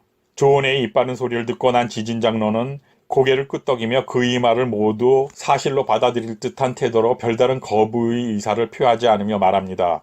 오늘의 이 인연이 늙은 이중의 협소한 산문을 넓혀 빛내줄 것 같은데 무슨 어렵고 힘든 것이 있겠소이까. 지나친 걱정일랑 접으시고 편안히 차나 드십시다. 조원회와 지진장로는 차를 마신 뒤 여러 스님들을 모아 노달을 문수원의 불자로 받아들이기 위한 의견을 듣고 감사와 도사스님에게 노달을 위한 불문의 계를 위해 제밥을 짓도록 했습니다. 그러나 보기에도 험상궂고 무식해 보이는 노달의 얼굴과 사나운 두 눈에는 흉한 빛이 가득하다고 수자스님이 말을 꺼내자 다른 스님들 역시 이구동성으로 같은 말들을 합니다. 스님들은 손님 맞는 일을 하는 지객스님에게 조원회와 노달을 객실로 불러내자고 말한 뒤 자기들이 들어가 장로님께 스님들의 의견을 전하겠다고 했습니다. 지객스님이 두 사람을 밖으로 불러내자 스님들은 우르르 방장실로 몰려가 자신들의 생각을 말하며 절대로 노달을 문수원에 입문시켜줘선 안 된다고 아우성치듯 이구동성으로 말했습니다. 그러자 지진스님은 별로 달갑지 않은 얼굴로 그 사람은 우리의 큰 조력자인 조원회와 형제 이상으로 가까이 지내는 사람인데 원회의 낯을 보아서라도 거절하기 힘드니 너희가 의심되는 것이 있더라도 내가 확인할 때까지는 기다려야 한다 라고 말하며 아우성대는 그들을 달래놓고 향 한 줌을 사르며 참선할 때 앉는 의자에 앉습니다. 그리곤 여럿이 쳐다보는 가운데 연불을 외면서 선정에 들어간 것 같던 장로가 잠시 후 깨어나며 아랫스님들에게 말합니다. 내가 참선을 하며 저 사람에 대한 것을 떠올려보니 위로 천성에 응해 심지가 매우 곧고 굳세며 비록 지금은 형상이 흉하고 모나며 운명조차 기구하여 쫓기고 있으나 참선과 수행을 통하면 곧 모든 게 깨끗해질 것이고 또한 중과가 매우 비무한 것이 너희는 그에 미치지 못한다. 따라서 나는 그를 받아들일 수밖에 없으니 내가 한 말들을 새겨듣고 저 사람을 불문에 들도록 허락하는 것을 막으려 하지 말아라. 여기서 증거라는 것은 출가한 승려가 참선과 수행으로 이루어낸 경지를 말합니다. 큰 스님께서 입정 중에 무엇을 보고 그렇게 말하는지는 모르겠지만 장로가 그를 그토록 감싸고 도니 스님들은 명에 따를 뿐 달리 방도가 없었습니다. 하긴 장로 입장에선 사찰이 살림살이 대부분이 나오는 조은회의 부탁을 물리쳐 서로 곤란한 입장이 되어 앞으로 절의 살림이 곤란해지는 상황을 만들지 말아야 했고 또 굳이 이것저것 모두 준비하여 데려온 사람을 시작부터 내칠 이유도 없었고 거기다 앞으로 필요한 것이 있으면 자기가 알아서 준비해 올리겠다고 하지 않는가. 그러니 큰 살림을 끌고 나가는 주지 입장에선 예나 지금이나 연줄과 돈줄은 무시할 수 없는 중요한 것이니만큼 작은 스님들이 생각과 같을 수는 없다는 것은 당연한 일이었습니다. 사실 선의 경지가 낮은 스님들 눈에 보이는 것이 도가 높은 지진 방장 스님의 눈에 안 보일 리는 없겠지만 현실도 중요한 것인 만큼 수백 명 중 한 명에 불과한 작은 부분의 문제점은 뭉개고 넘어가야 하는 것도 큰 살림을 책임지는 장로로선 감내해야 할 부분이라고 생각했을 수도 있었습니다. 하여간 주지 스님이 감싸고 돌며 입문을 허락했으니 사철이 불문율인 순명을 지키기 위해 일반 스님들은 노다리 머리를 미는 것과 동시에 옳지 않다고 말리거나 무얼 하라고 권하지도 않기로 합니다. 주지 스님은 빨리 제밥을 준비하라고 이르고 조원회와 입문 절차를 앞둔 노달을 함께 불러 여느 때 하는 것처럼 제를 올립니다. 큰 스님이 노달을 받아주기로 결정하자 조원회는 데려온 모습에게 은자를 주며 스님들이 갖추어야 할 복장과 신발 등 사찰에서 필요한 모든 것을 사오도록 시켰습니다. 하루 만에 모든 준비가 마무리되었고 노달을 불문에 받아들인다는 선소가 읽혀지고 동자승들이 노달을 법좌 아래로 데려가자 머리의 두건이 벗겨지고 가위질이 시작됩니다. 물 추격하며 머리칼을 대충 자른 뒤 칼질에 익숙한 스님이 그의 머리칼을 밀기 시작하자 잠깐 사이에 그의 머리는 잘 여문 흰 박같이 되었고 다음으로 그 스님의 칼날이 노달이 뻣뻣한 구렛나루에 닿자 억지로 참고 있던 노달이 결국 그건 내가 좋아하는 것이니 남겨두라고 소리치며 얼굴을 찡그렸습니다. 그러자 곁에 서 있던 스님들은 동시에 웃음보가 터졌고 윗자리에 앉아있던 지진장로가 대중은 그가 하는 대로 받아들여라 하고 큰 소리로 외쳤습니다. 지진방장이 소리치는 것이 자기에게 하는 것임을 알아차리고 노달은 움찔대며 놀랐고 장로는 마치 연부를 외듯이 이어서 다시 말합니다.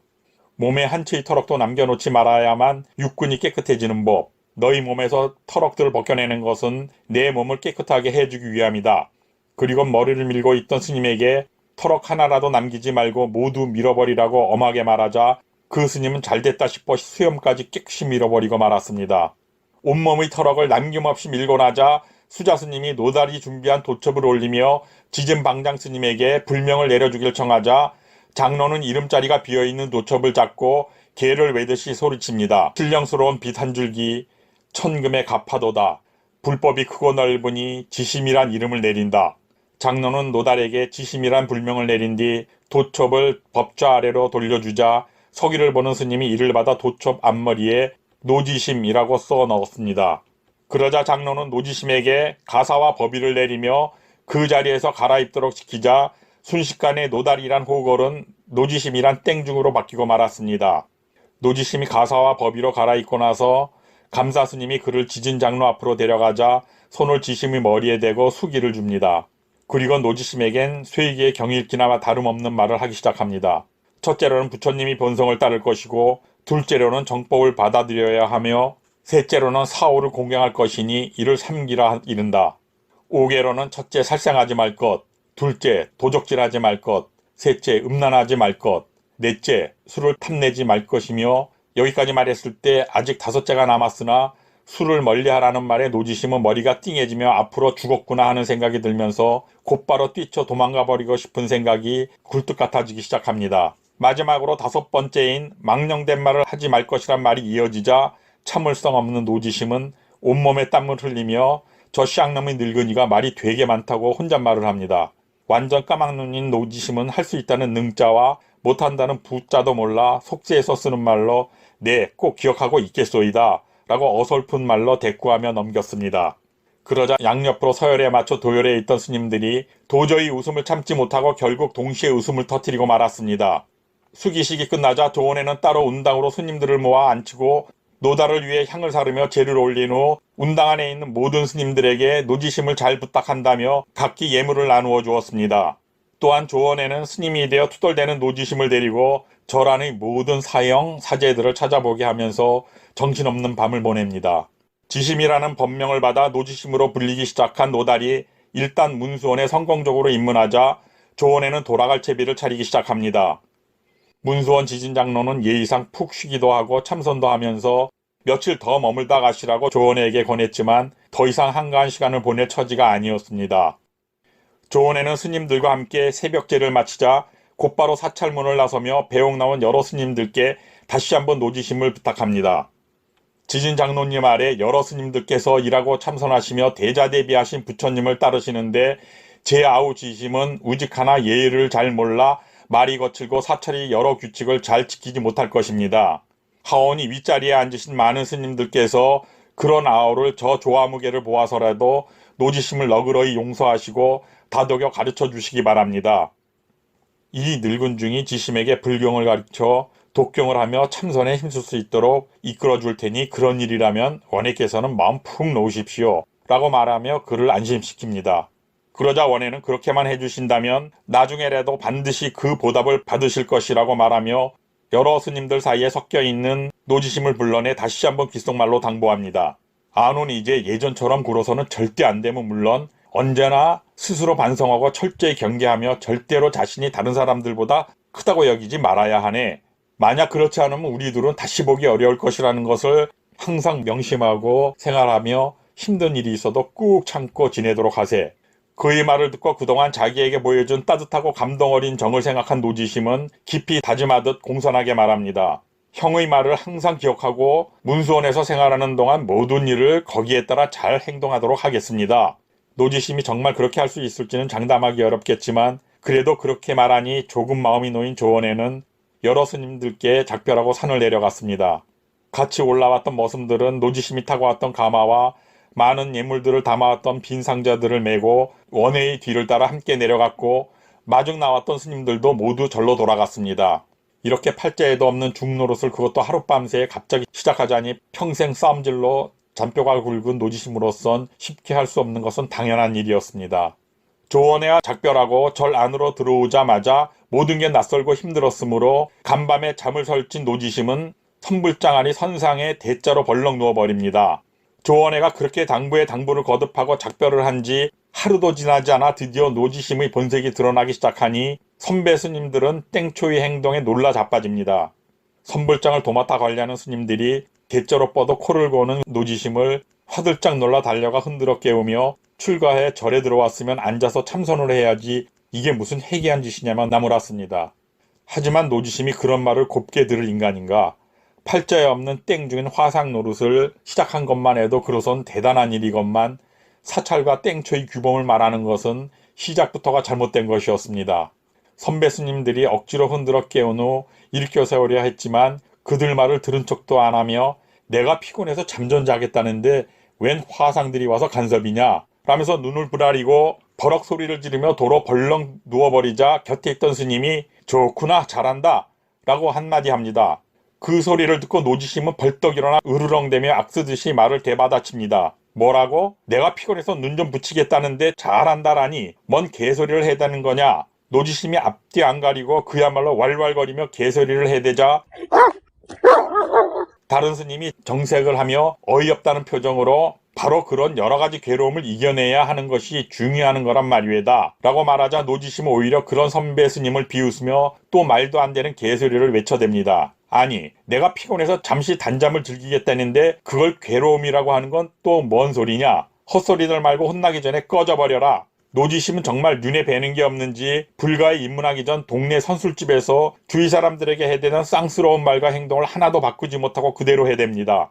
조용한 산중 절간에선 듣고 보기 힘든 쌍소리를 하며 막무가내 미친 행동을 해대니 순진한 스님들로서는 어찌 해볼 방도가 없는 것은 당연한 일이었습니다.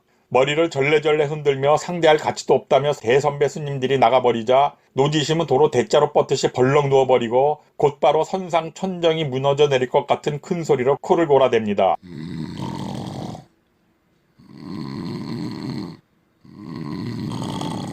다음날 선방일을 도맡아 하는 두 스님이 노지심의 무례하고 막 나가는 미친 짓을 장로님께 고자질하러 가려 하자 수자 스님이 그들을 말리며 말합니다.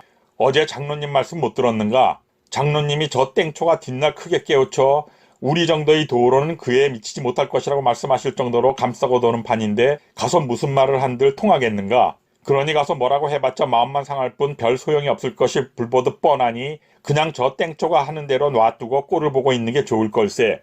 참으로 기가 막힌 일 아닌가. 불문에 들어와 문소원 화상이 된 지 이틀 만에 벌써 왕고참 스님들이 내놓을 정도로 개망나니 노릇을 시작했으니 범 같은 그를 누가 말릴 수 있겠는가. 사실 지진장로 스님에게 말한들 별 뾰족한 수가 나올 리 만무한 것은 당연한 상황이니 더 이상 말해 무엇하겠는가. 이 노지심이란 화상놈은 큰 스님 말씀도 한쪽 귀로 듣고 한쪽 귀로 흘려버리며 지버릇 개못 줄 것이 뻔한 것이라 생각되자 두 스님은 장로님을 찾아가 고자질하려던 것을 그만두기로 합니다.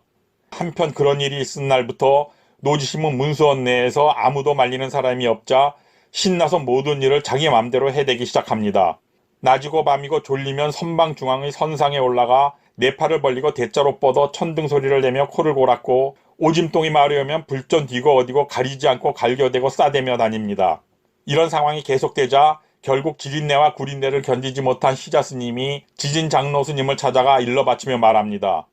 엊그제 입문한 노지심이 너무 무례하여 사찰 내 누구도 그를 다루지 못할 정도이며 도대체 출가한 사람이 지켜야 할 예절과 규율은 하나도 지키지 않고 있습니다. 그러니 저런 땡초를 어떻게 우리 문수원 안에 둘 수 있겠습니까? 라고 말하자 장로 스님이 오히려 시자 스님을 나무라며 말합니다.